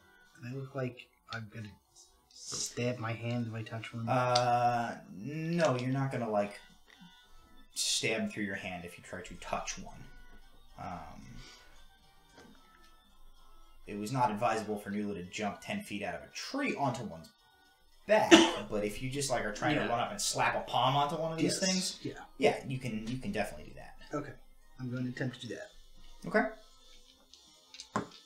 Onto that one. So go ahead and make your attack roll. So he's got to make Or is it just a touch spell? It's a touch spell. Okay. So he's got to make a wisdom. I believe it's a wisdom save. Yeah. Okay. What spell is this? Bestow curse. Bestow curse. Okay. He gets a 5 plus 1 is a 6, so he will fail. Okay. So I'm gonna go with. Let's see. I got some options here. I think the best one is. So Killer Croc is cursed. He's got to remake the wisdom saving throw on his turn. Or do nothing. Or do nothing. Okay. Each time. Yep. Until I end the spell. Not even if Alright, so Brahm rushes up, basically like you slap a palm onto one of this thing's pincers, and just sort of like rasp out this curse, weaving the magic into the words, and it kind of staggers on its 4 hind feet for a moment. Anything else with your turn? If I attempt to disengage, does it get the attack, or does it have to make the curse save? I'm about to look that up. Whether it can take reactions while cursed. Can you disengage? You use your action to disengage, so... You can't technically disengage. I would just You move. can't I would keep disengage. moving away from him. You can't disengage in the sense that you take the disengage action to not invoke. You can't You run can away. move. Yeah, that's what I meant. Or waste its action. No, so it doesn't say anything about burning its reaction. So I would say if you try to run Move from past it, it, it can theoretically attack you. So I will not do that. Okay. All right, Nula, you're up. I am going to attack with my hammer, Alrighty. but I'm also going to Thunderous Smite. All right, who are you attacking? I will attack this one. Okay, go ahead and roll the hit.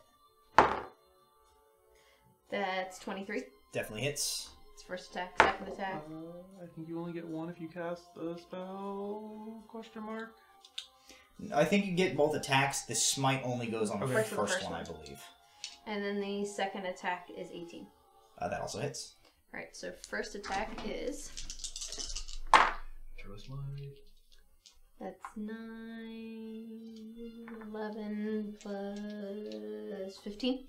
15 damage? Yep. It's Okay. the first, and then the second attack is 5. 5 more damage? Yep. Okay. Let's see. 20 points damage. Alrighty. So you slam your hammer down into this creature's domed, ridged skull, and the chitinous plates just cave in, and a bunch of goop shoots out the sides, and it falls limp. I knew I was gonna get covered by this stuff. You didn't get covered, luckily. You were too far away. Okay. It collapses. It just basically its 4 legs just go splay out, and the whole thing slams into the ground. Of course. Okay. Anything else? Nope. Okay. That is Nula's turn, which brings us back to the top of the order with Walter. I'm gonna yell up to Brahm. Say, can I hit that thing, or is it occupied? No, I think you can hit it. Well, it's gonna get hit with Only 2 double check. But yeah. blasts. Yeah, you're fine. It's my concentration. Yep. The lowest to hit is a 14. That will hit. Okay, so that is 15 points of force damage, and it's moving backwards 20 feet. 2 Killer Croc. Okay. 10, 15, 20. So. Once I have 5th level spells, that can last for 8 hours. When you get real high level spells, it can last forever. Yeah, cool. Yep. Till it's dead. Okay. So is there anything else you're doing? Sticking where you are? No, I'm just gonna stay where I'm at. Alright, so that Brahm, you basically from behind you see this the glow in your peripheral of these 2 eldritch bolts just whiz past you, slamming into the side of the Ankeg, which is just shoved, leading a scrape in the ground behind it as it pushed away from you.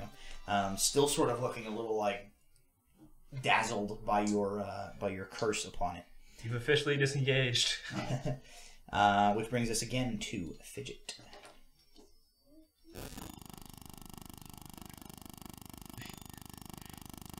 Turns out a mounted psycho goblin is oh boy. This looks like a lot. Hell yeah, So I'm gonna lightning bolt. The one's even dead. Well, it's now a So that is Good conductor. 14. DC 14 dex save. There's 4 of them getting hit here. Yep.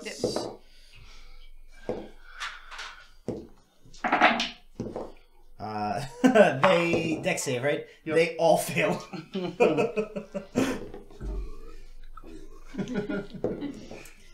Okay.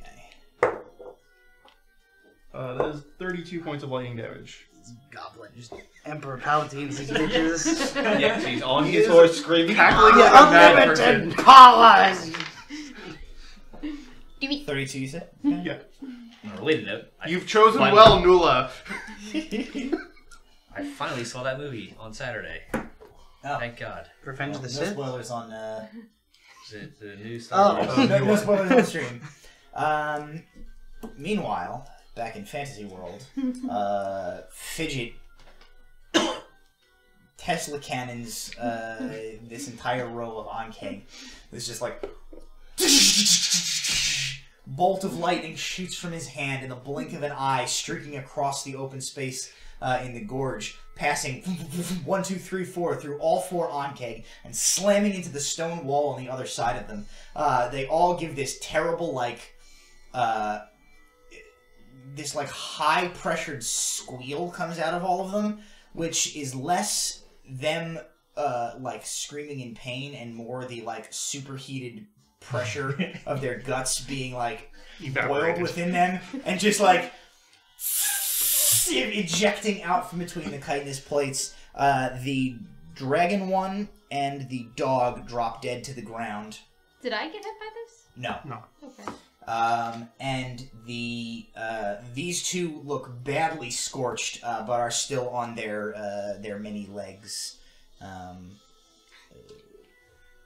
operational. Are you questioning the precision of an insane goblin who has just learned how to ride a horse? Is Sergeant Stabs the horse fan have a turn? Sergeant Stab. I did not put her in the initiative, so I guess not. Okay. I think at this point it's just like, okay, they have this. Sergeant Stab. Sergeant Stabs. Horse. I forgot what her name was. It's the name of Feather on the wind. it's the name of Brahms' Band. horse fan fiction. It's in that book that I got a long time ago. That book of erotic dreams from 4 months ago. Okay, so with the end, dare I ask anything else, Fidget? Alrighty, so the end of Fidget's Bonus action, do it again! Alar, you are up. I'm going to use my bonus action to dash up beside Feather on the Wind. Okay. And I'm going to... Presumably. Yeah. Just like Yeah, right there. get in the shanking distance. Yep. And attempt to shank. And oh dear God, does a 13 hit? Your 13 does not hit. Your sword kind of like slides what off number its did you roll? chitinous plates. I rolled a 5. What if it was a 10? Okay. If it was a 10, what would the number be? That would be a 16. That would hit. Alright. Thank you. So you sort of your blade begins to like slide between the groove between two plates. That's when the lightning bolt goes by. Not going to hit, but the Ankeg gives like a secondary follow-up little like jolt from the lightning bolt and shifts in such a way that the blade just goes into it and finds its way inside the thorax of this creature. So, let's see.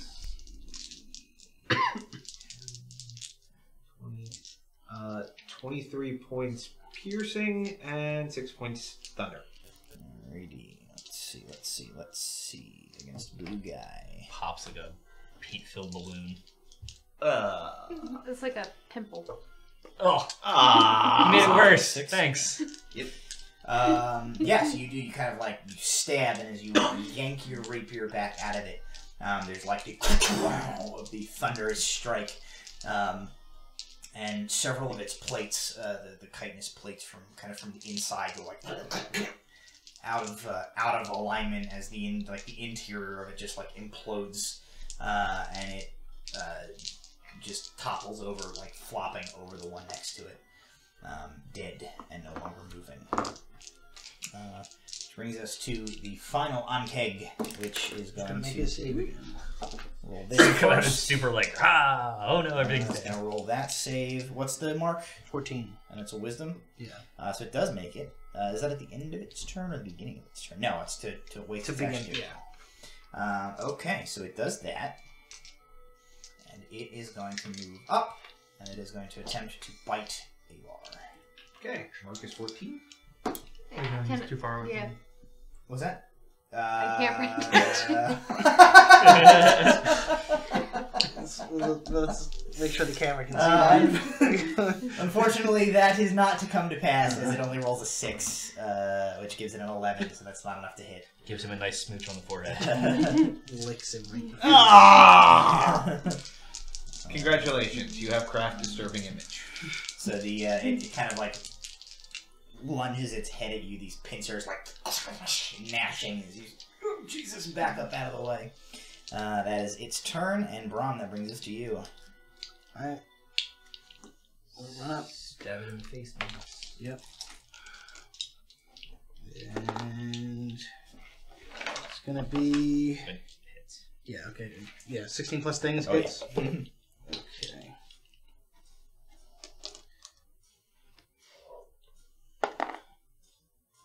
$10 damage. Okay.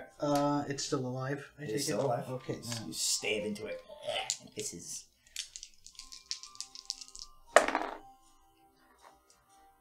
And an additional 10 damage. okay. Now it is not alive. As you thrust your rapier into this creature, and it... You've cast not alive on me. Yes, you successfully cast not alive, and it is afflicted with the status condition dead. And it drops to the ground. Unmoving, and the area grows quiet. For about 2 seconds before Feather on the Wind goes, we should leave immediately now that we have made sort of the different kind of ruckus than the ruckus we were making before. This is likely to attract more of them. We should go. Alright. Everybody in the cart. Cheese it! Except for you, Fidget. You've got your horse. This is what we do to our enemies. And new little horse is like... The horse is like... Okay. cracks its hooves. And Lara's just gonna clean the blade, put the sword away, get into the cart. I worry about that goblin. Don't piss off the magic horse. I don't have detect good or evil. Usually that's for the best. It's Was probably. that a thing? I thought that was like a detect good and evil was a thing that you always had prepared. I think they removed that I think for it's detect detect fiends. like celestials Yeah. and fiends and Yeah. undead and things. Yeah, so Like I consecrated thought things and it was desecrated divine things. sense, but you're right. It's I not think good and evil. it's specifically not the thing that everyone believes that it is and Right. treats it like. Cool. So Fidget like rides past the corpses of all these unkegs, Newell the horse is like prances, kicks a little dirt at them. You guys ride on. I'm worried about the influence you're having on this horse. I'm also worried about Bloodlust. I'm worried about the influence the horse is having on Fidget. It does seem to be like a feedback loop. They are making each other potentially extra homicidal. We also probably need to read. I mean, our first interaction with these guys was them murdering someone that they were supposed to interrogate. So I'm under the impression that these are the rules. They were. We interrogated him. He was We just interrogated murdered first. him afterwards. So you guys proceed with your journey out of the porous gorge and back into the sort of cover of the wooded forest.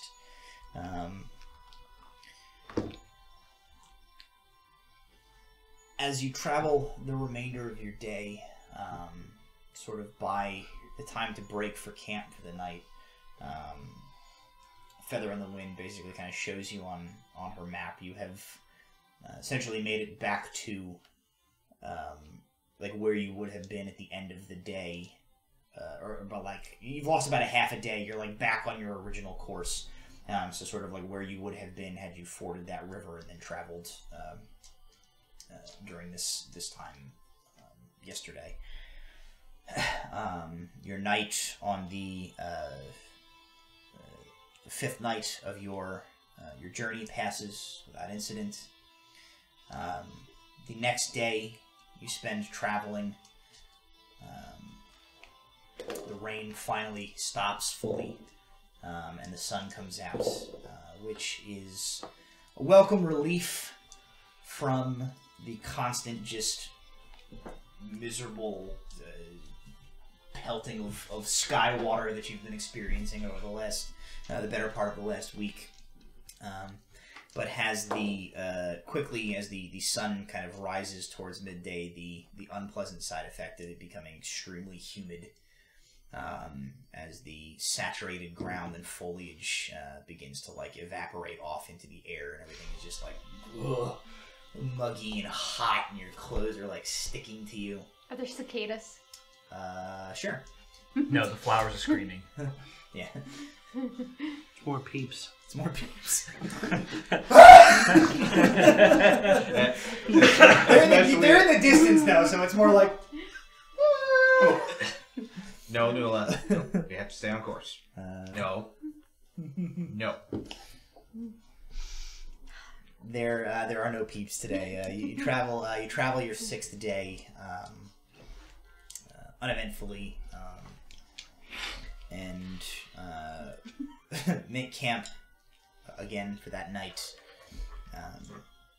spend the we should be having chill music instead of murder music for a bit.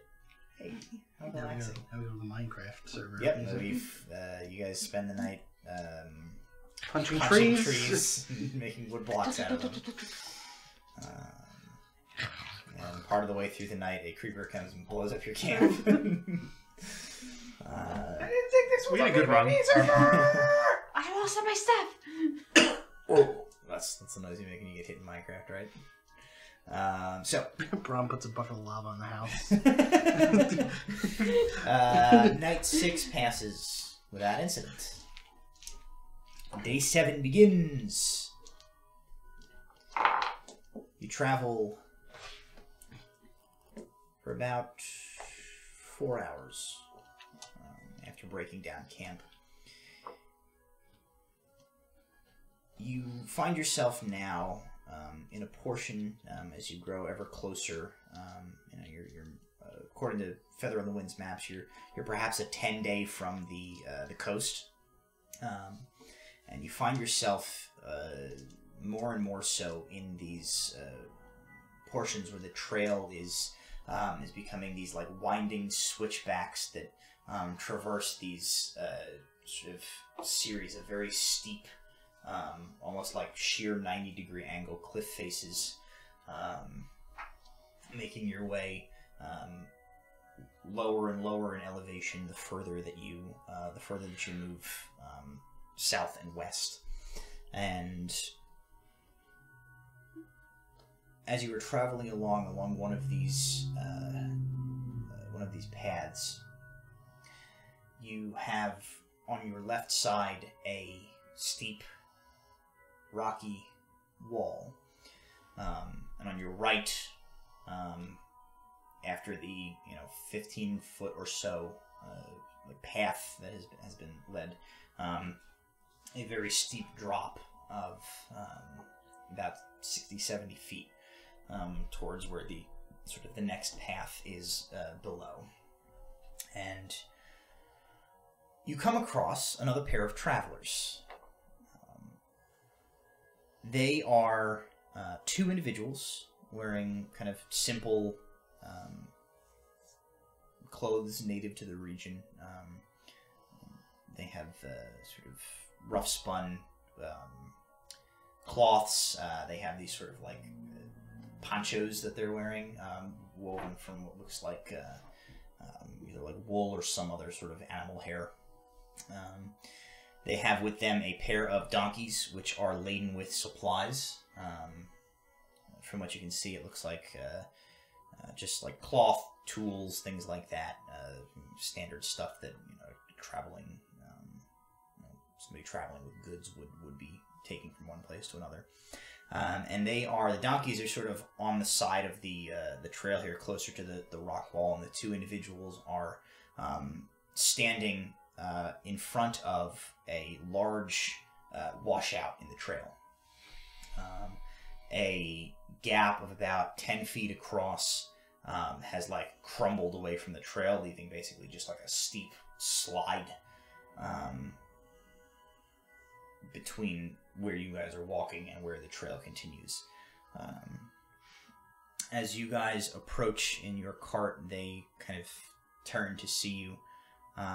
Feather in the Wind trots out a little bit ahead and begins to address them in what you recognize as a similar dialect to the locution that you heard in Wolf's Maw, though it is a little different here. It's perhaps another version of the locution dialect, or a more regional dialect of this sort of barbarian language that they speak among the tribes here. She converses with them for a few minutes, and sort of begins to translate back to you. She says they're heading in the same direction that you guys are, though their destination is different. They still are. They need to pass this way, and they came across this washout about an hour ago, and have been kind of standing here debating whether they try to bring the donkeys across this very like steep washed out part to the other side, or whether they turn back and try and find another way across. And so she comes back to you and says, their donkeys may make it. I don't know what they are going to decide to do, but certainly I don't see the cart being able to pass across that washout. So like loose stone? Mm-hmm. I'm gonna just walk up to it and start like waving my hand as I like mold earth repeatedly to try to like wash it off the side of the thing. So you stride out over towards the area and begin casting this magic. Upon which both of the travelers scream and like sort of like run away from you. They sort of run back over to you, like they run away from you, and then like they're between you and the rest of the group, and they're like, and Feather is like panically trying to talk to them, and you see her, she's gesturing at you, going like this, speaking very fast to them. They begin like shouting back at her, and they're like, they're like shouting at her and pointing at you in the mold earth, and they're like making they keep making this gesture. They keep going like this over and over again, and she'll make a persuasion check. Yes, he is a shithead. At disadvantage. Yes. She talks to them for a few minutes, to the point where they at least stop like panicking. But they back up again. They put themselves against the wall, like near their two donkeys, and they're just watching with a very distrustful face as you continue to like mold earth. Like I'm just like water, like dust, like get out of my way, you stupid dirt. And I guess I'm not even paying attention to them freaking out. And so a bunch of shouting happens behind you over the course of a while as you begin to like kind of reform the washout onto the, you scoop it away and level it out and build it up in places to sort of flatten the trail to make it more passable. And over the course of the time that it takes Feather in the Wind to talk to these two individuals, it's certainly easy for you to clear the path enough. You are still having to sort of maintain your hold on a portion of this ground with with the mold earth to keep it like cohesive, and you know that like that's not possible permanently with your magic, but at least you feel confident that you have made this little washout able for your horses and your carts and your party to cross over to the other side, while you kind of keep it in place. I'll turn back and say, all right, guys, I don't know how long I can keep this up, but let's keep on rolling. Feather, tell them they can go first if they like. She kind of looks at them and she looks back at Walter. She goes, I will tell them, but I doubt they are going to cross. She kind of looks at you with this like sour expression, and she goes, Northern human man, understand that we are in a region where none of these people have ever seen magic before. She points, she's like, they are convinced that you're a demon.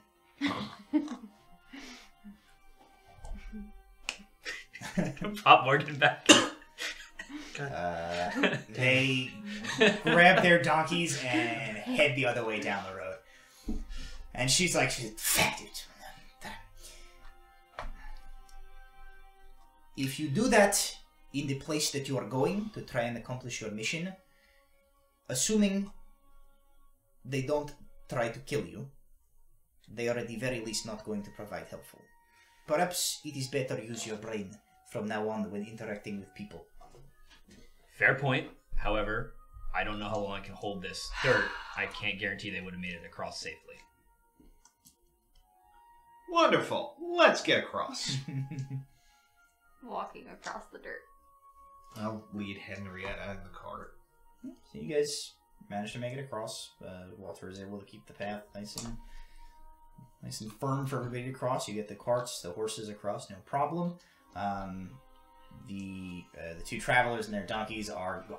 They're not. They went the other way. They are terrified beyond all reasoning with them, and they have gone back the way that you guys came to find somewhere else. Well, I mean, it could have been worse. Walter could have pooped his pants again. Then I got obviously, magic. yeah, then they would have been. Actually, I think I did poop their pants with magic. So they head away and they walk off. Feather on the Wind sort of regards you as like a dunce for the remainder of the day after this. And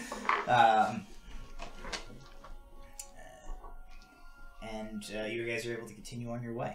Small price to pay for salvation. So for the sake of time, basically, what occurs is the next 2 days of your guys' travel, in terms of things that I am going to narrate at you, are uneventful. You pass through some similarly sort of jungly and ridgy landscape.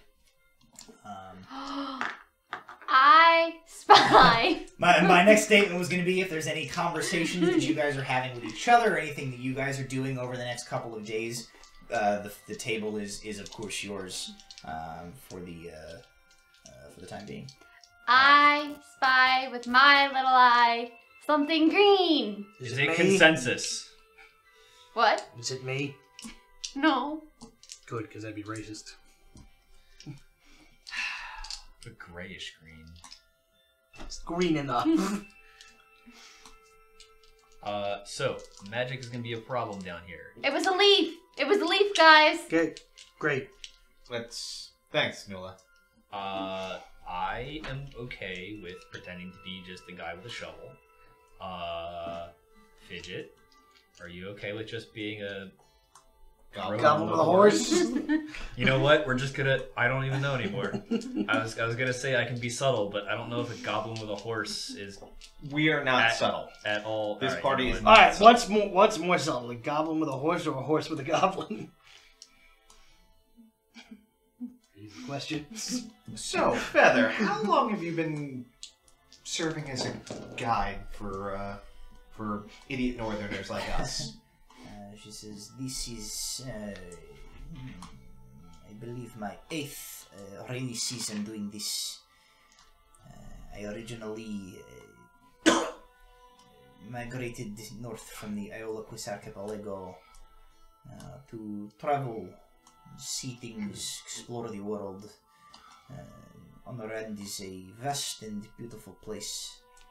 I have spent some time in the northern kingdoms. I find them dirty. Crowded streets, people jammed close together, soot and ash, and piss and manure all over the streets. It is not to my taste. I also do not like the cold. I have made something of a name for myself among some of the tribes of Honorand in my travels.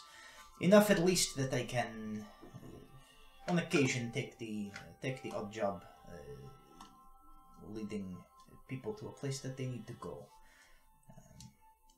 It is not my first and foremost profession, say, to be a guide, but if the pay is good, and I am in no particular need to be in a place, I often take a job. This is how your Nemara has contacted me. She offered gold, of course, as well as some supplies that I am in interest to send back to my family on the archipelago. Out of curiosity, they regarded me as a demon. Have demons been a problem down here specifically, or is it just like a generic term for unknown magic? It is generally demon, devil, dark magic wielder. She says they did this. This is the evil eye. It is more of a general superstition against forces that they do not understand in these parts. She says not all of the tribes are as primitive in the ways of magic. In fact, there are several that have quite intricate forms of shamanistic magic.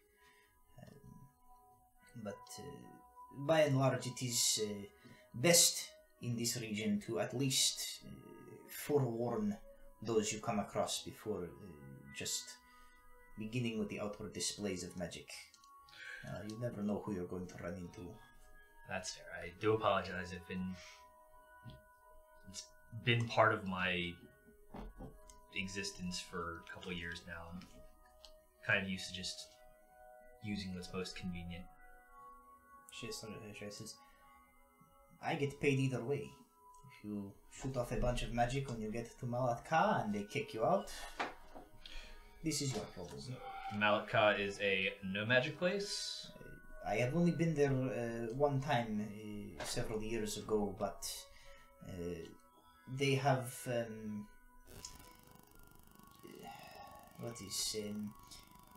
their magics are not magics. They have rituals and superstitions and these sort of things that are important and sacred to them, but there is no true arcane power behind them. She said they will likely be quite alarmed if a group of northerners rides in and begins firing lightning bolts from their hands. Even being a goblin, such a display will probably cause quite a bit of fear among the people there. At least until you have had a chance to ingratiate yourself to them and let them know that you do possess magics, but can convince them that you are not evil. What about healing magics? She says it is likely to be the same.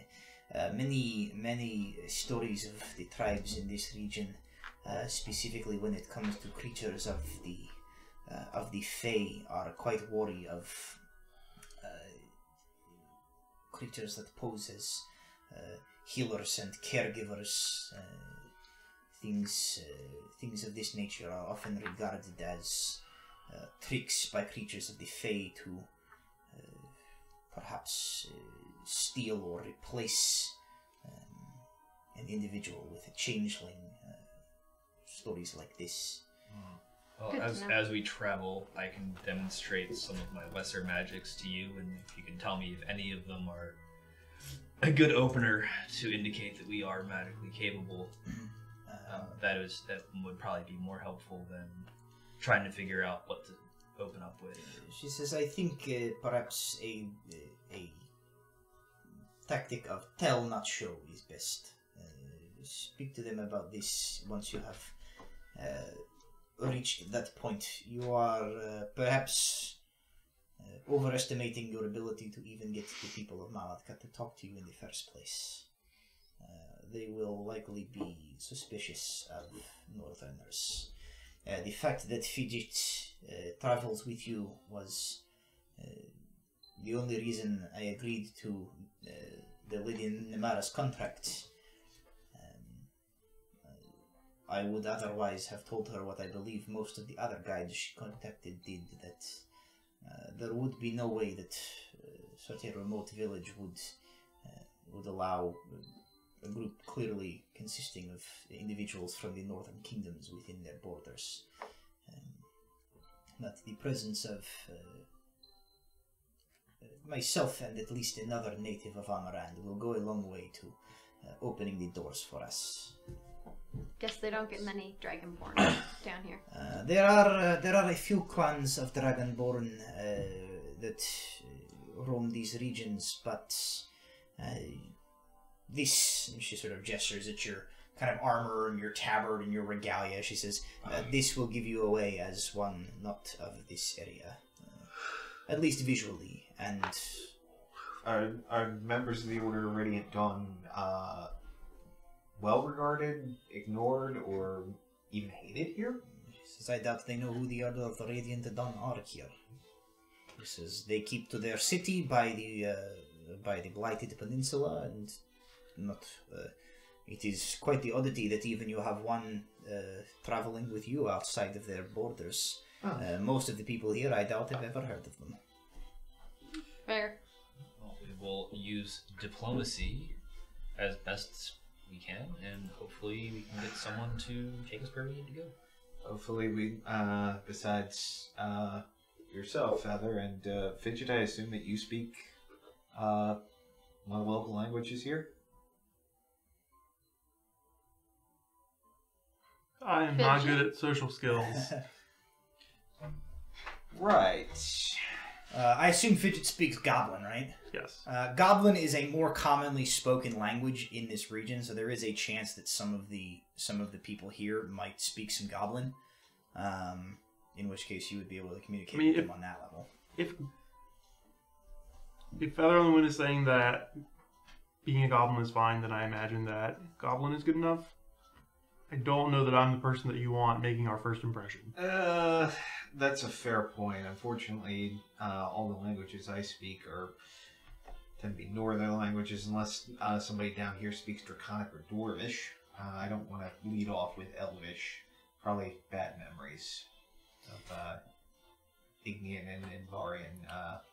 She says Invarians never truly made it this far, but much like anything else, the people of Honorand have always been quite fierce in their independence. They likely will not take any particular offense to any one language of the more common northern races over another, but we will see how it will go. I will speak on your behalf. I have at least seen enough of your actions towards individuals of this region to know that there are merits to be spoken of, and I will leave out reckless uses of magic from my description to the people of this town. Greatly appreciated. Alrighty. The next couple of days pass relatively easily. The weather has gotten decent. The worst of the muggy humidity has sort of cooked off. It's fairly warm, but as it's only kind of springtime here, even this far south, it's not become brutally hot yet. And you spend most of your time sort of under the cover of densely packed trees. A lot of I don't know what the fantasy version of Spanish moss would be called, but a lot of this kind of heavy spider webby clusters of moss hang down, weighing low on the branches, and by about Probably Honorand Moss. Honorand Moss. By about midday on your 10th day of travel, you arrive at the outskirts of the village of Malat'ka. Good. So you arrive from the north, kind of around here, and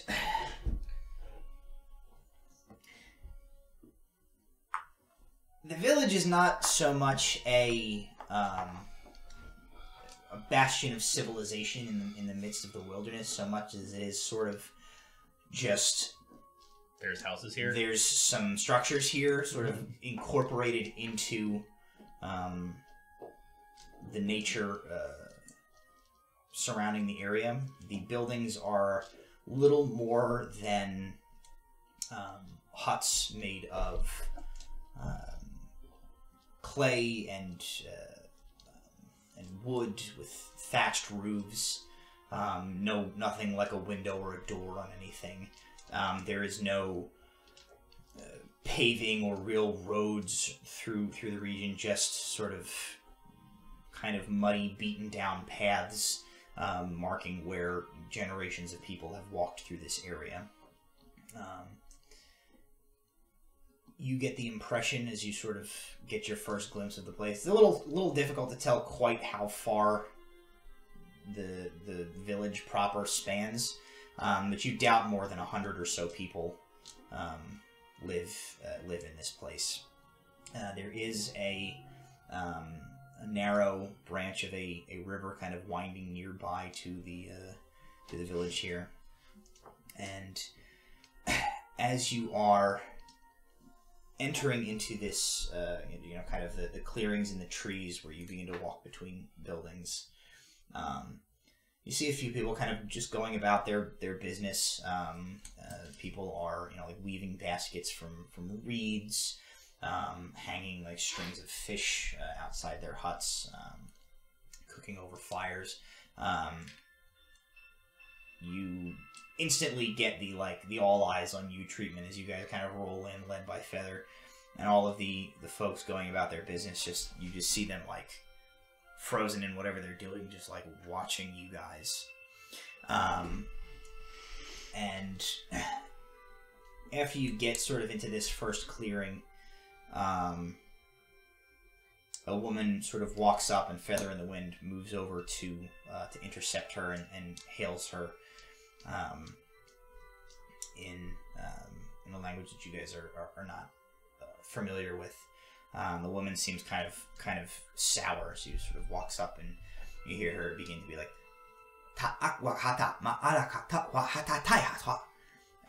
and she's like points at you guys and has this questioning, and Feather in the Wind sort of holds up her hand and sort of responds back, in a brief sort of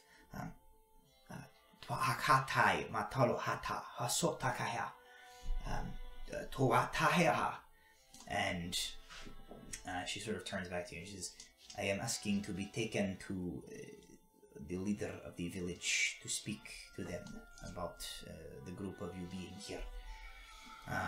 She proceeds with the woman for another few minutes before the woman goes, and turns, and Feather goes like, come on, and leads you off this way.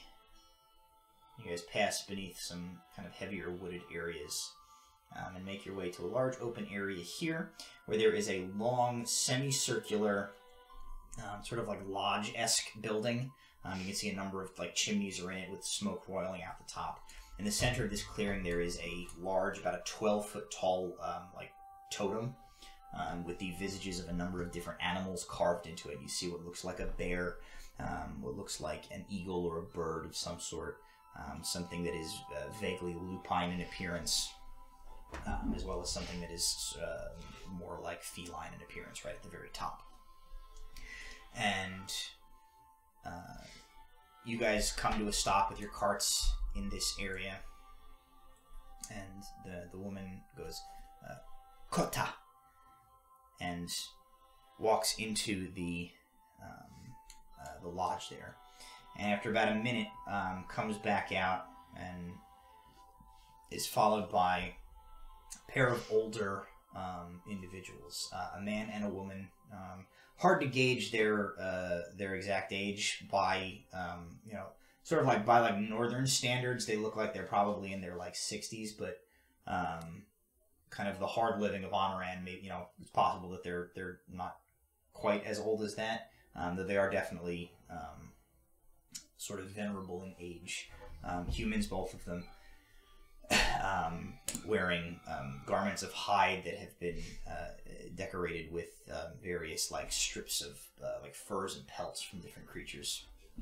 The woman who brought you here just kind of goes off and goes off to whatever she was doing, and Feather in the Wind steps up and gives kind of a bow to the two individuals.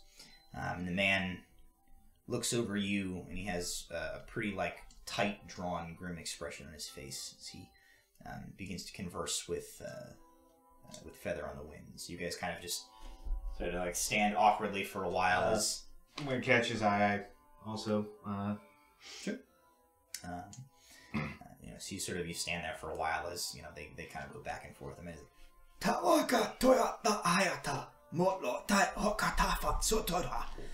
Feather in the Wind goes back and forth. And he, you see him, he shakes his head a bunch of times, and she kind of has this quizzical look on her face, and she backs away and kind of comes to you, and she says, They do not wish for you to be here.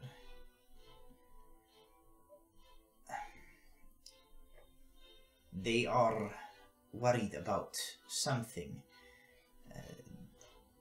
I mentioned that you are only looking to go to the Scarred Lands and then be gone from them, but he said to me that they have enough problems of their own currently without worrying about a group of mad northerners seeking to stir up what should not be disturbed at the Scarred Lands.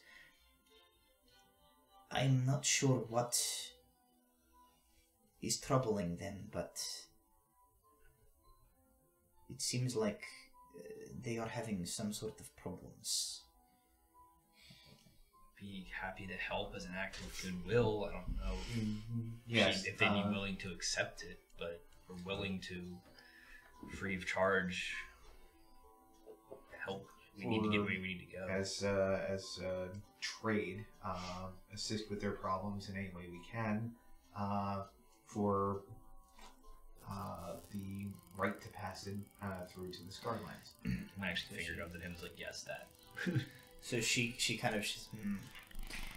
turns back to the two and she kind of like scratches her chin for a moment, looking Brahm at you and Fidget at you. And she turns back to them and she says a couple of lines to them, sprinkled within which, respectively in both Orcish and Goblin, you hear her say like, the Orcish dialect is known to this one, and the Goblin here is of the Free Peoples. Perhaps are you familiar with these dialects to speak not only just to me but to them? And they both sort of consider you, and in alternating Orcish and Common, though the dialect is not very good, and it's very sort of broken up. The old man says to you guys, we do some trade. We know little of these dialects. As we tell your friend Tabaxi, Scarred Lands are an evil place. None should go there. And we are in no position to have outsiders bring more ire upon this village.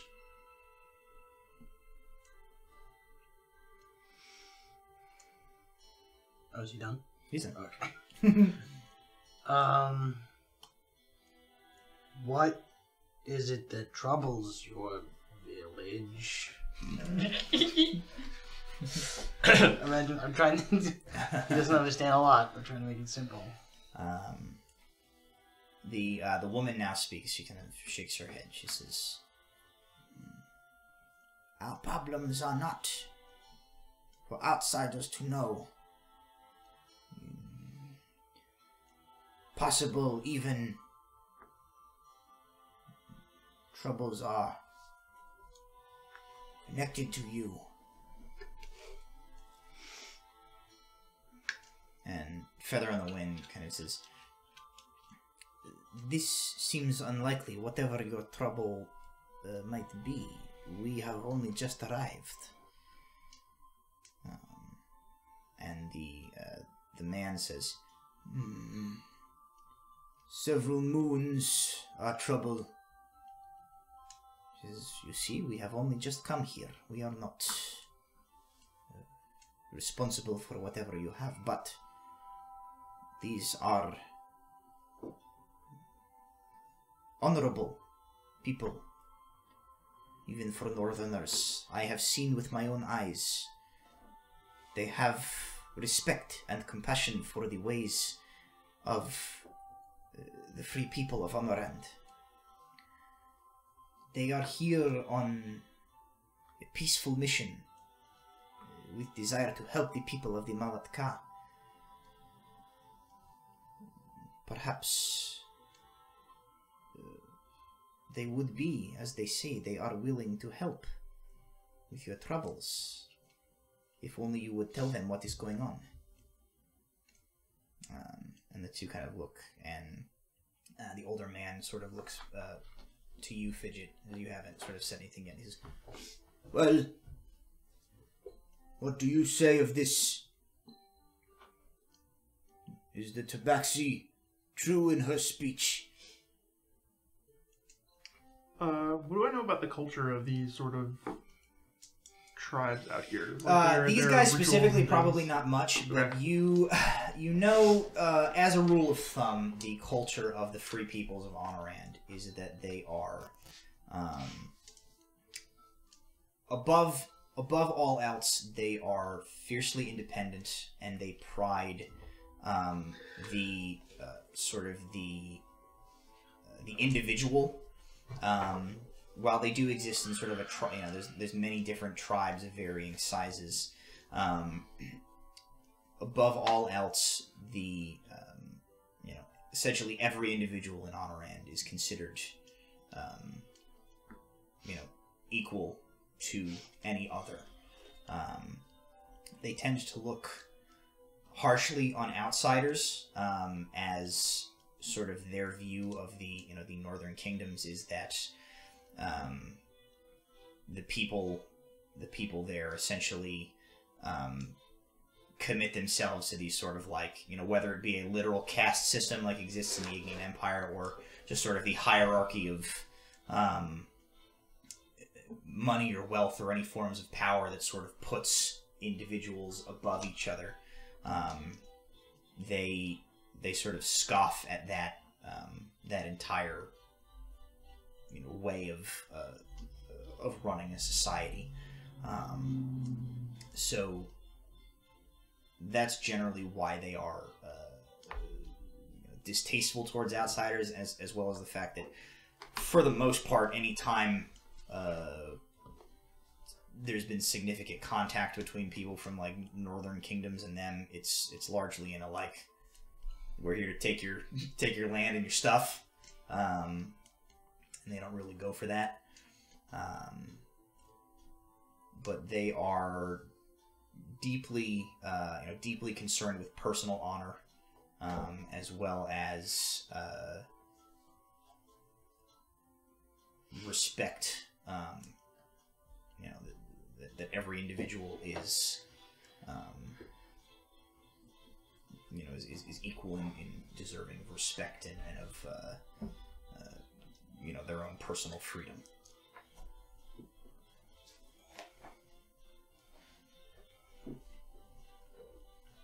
I haven't known the rest of them for very long. Destiny brought me to them. And destiny brought us here. They're supposed to be here.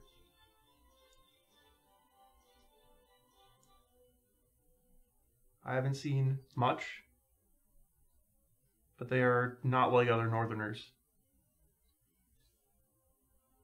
They treated the orcs with respect on our way down here. Tried to help with their problems on the way. I think they'll do the same for you.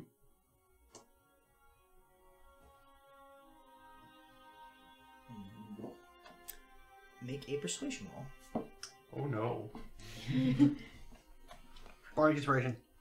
Okay. So you do the 8.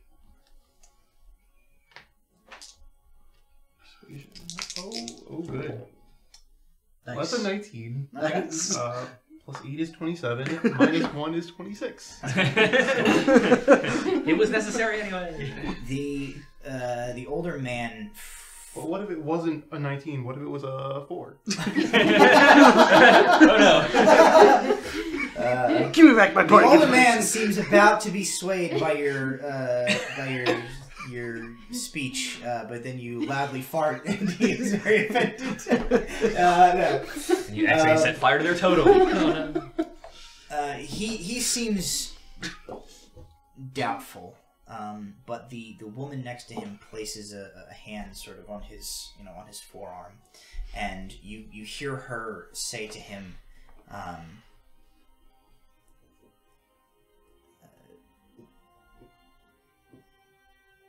like enough goblin, at least for your benefit, it seems. She says, "How many more?"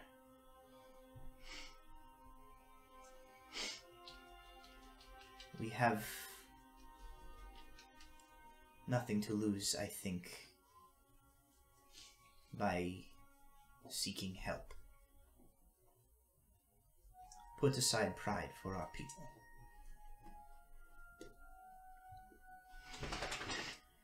He looks at her for a moment and he goes,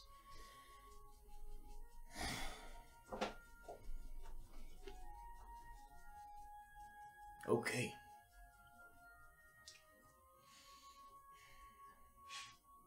Come." And he leads you guys inside. It is fairly warm in there. It's warm outside, and there's a bunch of like fires going in here, as well as a bunch of like incense and herbs are being burned. There's not really like any formal seating or furniture, but there are a number of like sort of stitched hide, almost like beanbag chair type of things that you can sit down on.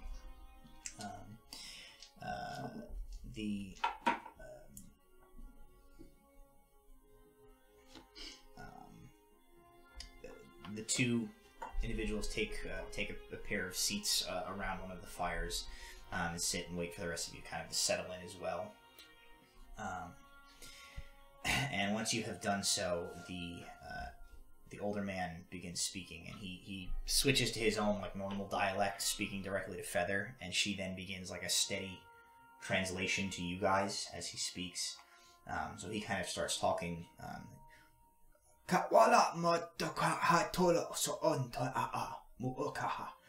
And Feather begins translating, and she says, "The people of the Malat'ka tribe have been under attack of some sort for the past several moons. They do not know what it is that is plaguing their people, whether it is evil spirit or beast or some other manner of terror that lurks in the forests.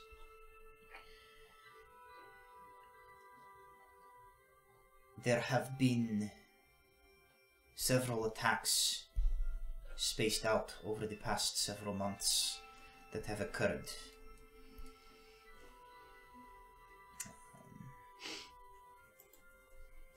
She says there have been 4 total. He says, she kind of listens, she asks him to hold on. She says, I believe, based on the timing, he is saying that the first attack occurred 5 months ago. The second attack occurred about a month later. The third and fourth occurred 2 months ago on the same night. She listens to him a while longer, and she says the first attack was a hunter named Orelka, who was returning to the village from a hunt. And she did not return on time. Some people from the village went out to look for her.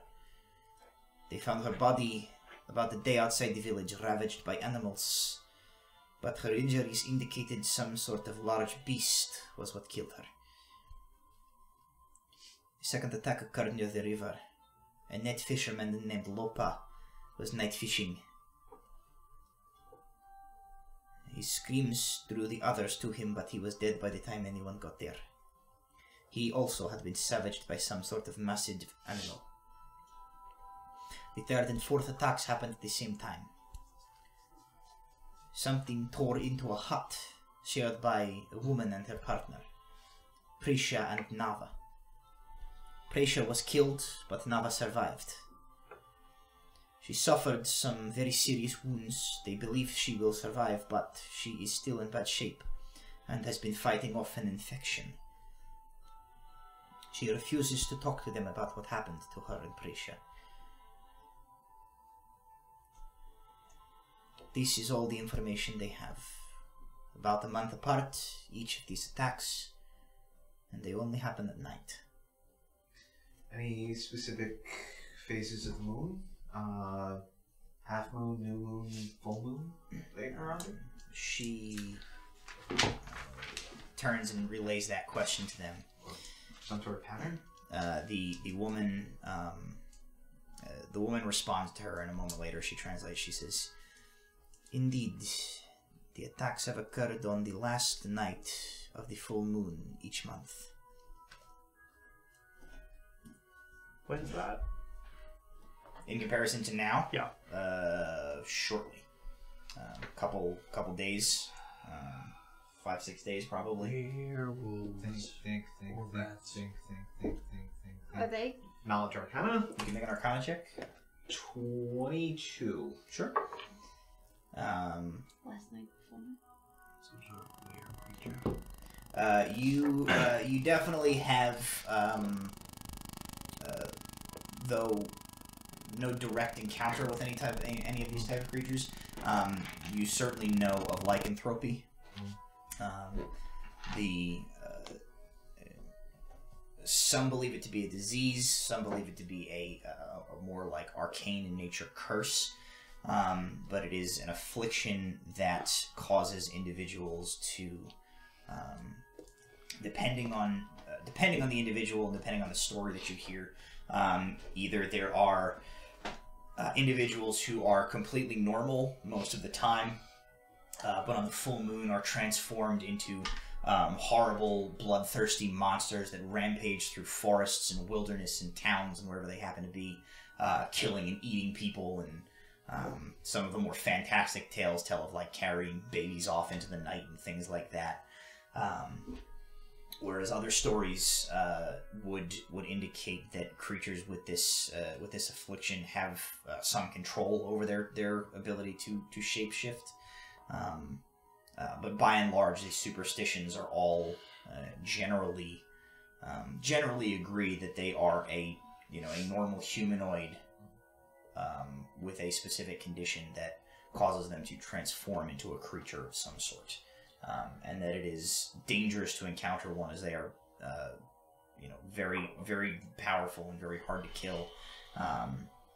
And some people say that if one bites you, you become a beast, or others say like if their blood gets on you, you can contract this, or maybe there's a ritual. Reports are conflicting, but there is enough there, and of course the full moon being an ever-present factor in lycanthrope myth and folklore. Well, so much for that being a story. It does sound like lycanthropy. Do you want to try to heal the sick girl? Would they let us? We make the offer. Tell them that our companion here. No, probably ease into the magic. We can tell them we have a special salve. They're going to see it. Let's make It's the not honest subtle. offer. Yeah. All right, fine. She has the divine power to heal. She is blessed by her gods with the ability to heal wounds, possibly diseases as well. Perhaps she can help the survivor of the attack with the infection she's fighting off. So, Feather on the Wind translates this. The two sort of share a glance and respond to her, and then she translates to you. They say that you are, if you are to help with this, they will spread the word that you are welcome within the village. You may go within reason where you please to do what you must to assist, including speaking to the woman. They are not. Essentially, they are. It is not their place, they say, to grant you this permission. Only she herself may make the decision of whether she allows you to try and use any magic on her. I will nod to them. Quick question: is the partner considered the fourth victim? Because you mentioned there were 4 attacks, 2 on the same night. Three of them died. 3 of them died. 3 of them died. But there were 4 There's victims. 1 4 survivor. victims. Okay. Oh, Quiz, do you remember her name? No. Did you write them down? I had female hunter, male fisherman, female You did killed, not- and the you partner did not survived. write down the names. The survivor's name is Nava. Nava. N-A-V-A. And her partner was Prisha, and she is deceased.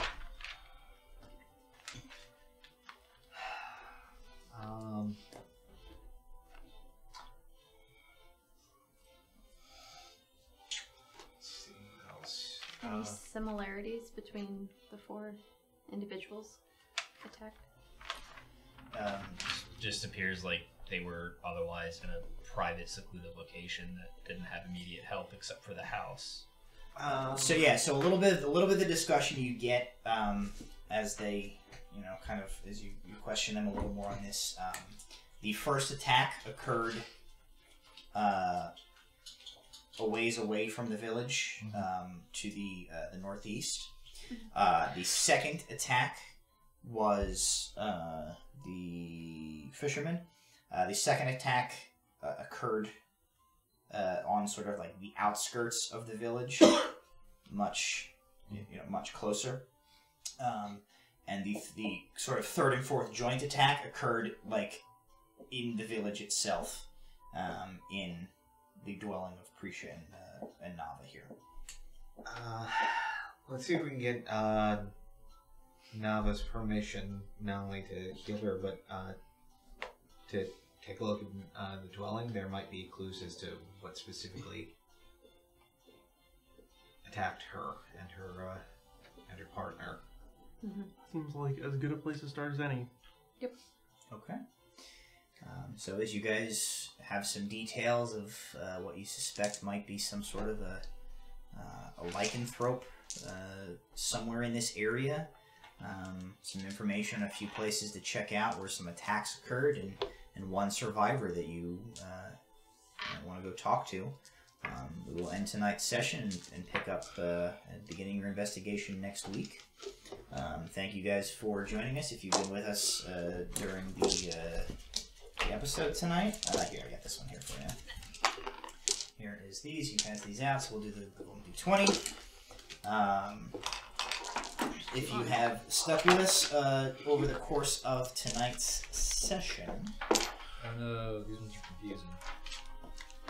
Yeah, I don't like these. They're like zigzag stacked. So if you stuck with us over the course of tonight's session, please feel free to cast a vote in chat for someone who received the golden D20. Anybody who did something particularly worthy of excellence and awesomeness and praise tonight can get a free natural 20 that they can use on any roll of their choice next week. In the event of a tie, we do take the audience vote into consideration for who might win it. You basically have from now until they all hand me theirs to do so. In the meantime, I would like to remind everybody, please, if you have not done so, subscribe and follow us here at Proficiency Bonus, not only for our show every Tuesday, but for all the other D&D content. And now we're even starting to branch out into, like, there's Shadowrun, there's other stuff. Shadowrun has pretty sweet costumes. There's If you're into costumes in Shadowrun. Christy Mystic Water has the Mystic Hour, which is sometimes gaming, sometimes podcasting, chat show. All sorts of great stuff every night of the week to watch here.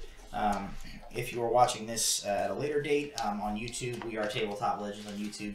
Be sure to give us a subscribe and click the bell icon for notifications. Smash that bell. And be sure to tune in for our future spin-off show, The Two Old Guys. That's right. It's future spin-off show. Old guys talk about D&D in their day. Random facts. So we have a vote for Nula for remembering her spells. It's been 35 episodes. Nula has used Smite twice. And once was on a dude who was unarmed and, Squishy. and defenseless. We have Fidget for one line, electricity, and then there's a diagram of a bug. We have Nula for bonding with Nula. Nula squared? It is Nula is spelled your way, and then Nula is spelled The right way. the right way. We have another for Fidget for Goblin Power and Charisma. And we have Fidget for Lightning Conga Line. Which I believe with 3 votes, yes, gives Fidget our golden D20 for next week. Technically, there were 3 votes for Nula. What? One of them was Nula. Oh, I see. Well, only 2 were for Nula. The other was for Nula, so that doesn't count. Yeah, you know what, you're right. Completely different. Nula, not to be confused with The other was Nula. for Nula. What are you not getting about this, Chase? Sorry, I'm terrible with names. Carlos, you'll have the golden D20 for next week. Be sure to use it on building a hammock. Yeah. It will promptly get used on any kind of social interaction. So, thank This you all string looks for- good. Thank you all for joining us. We will see you next week right here on Proficiency Bonus at 7 o'clock. We love you. Bye.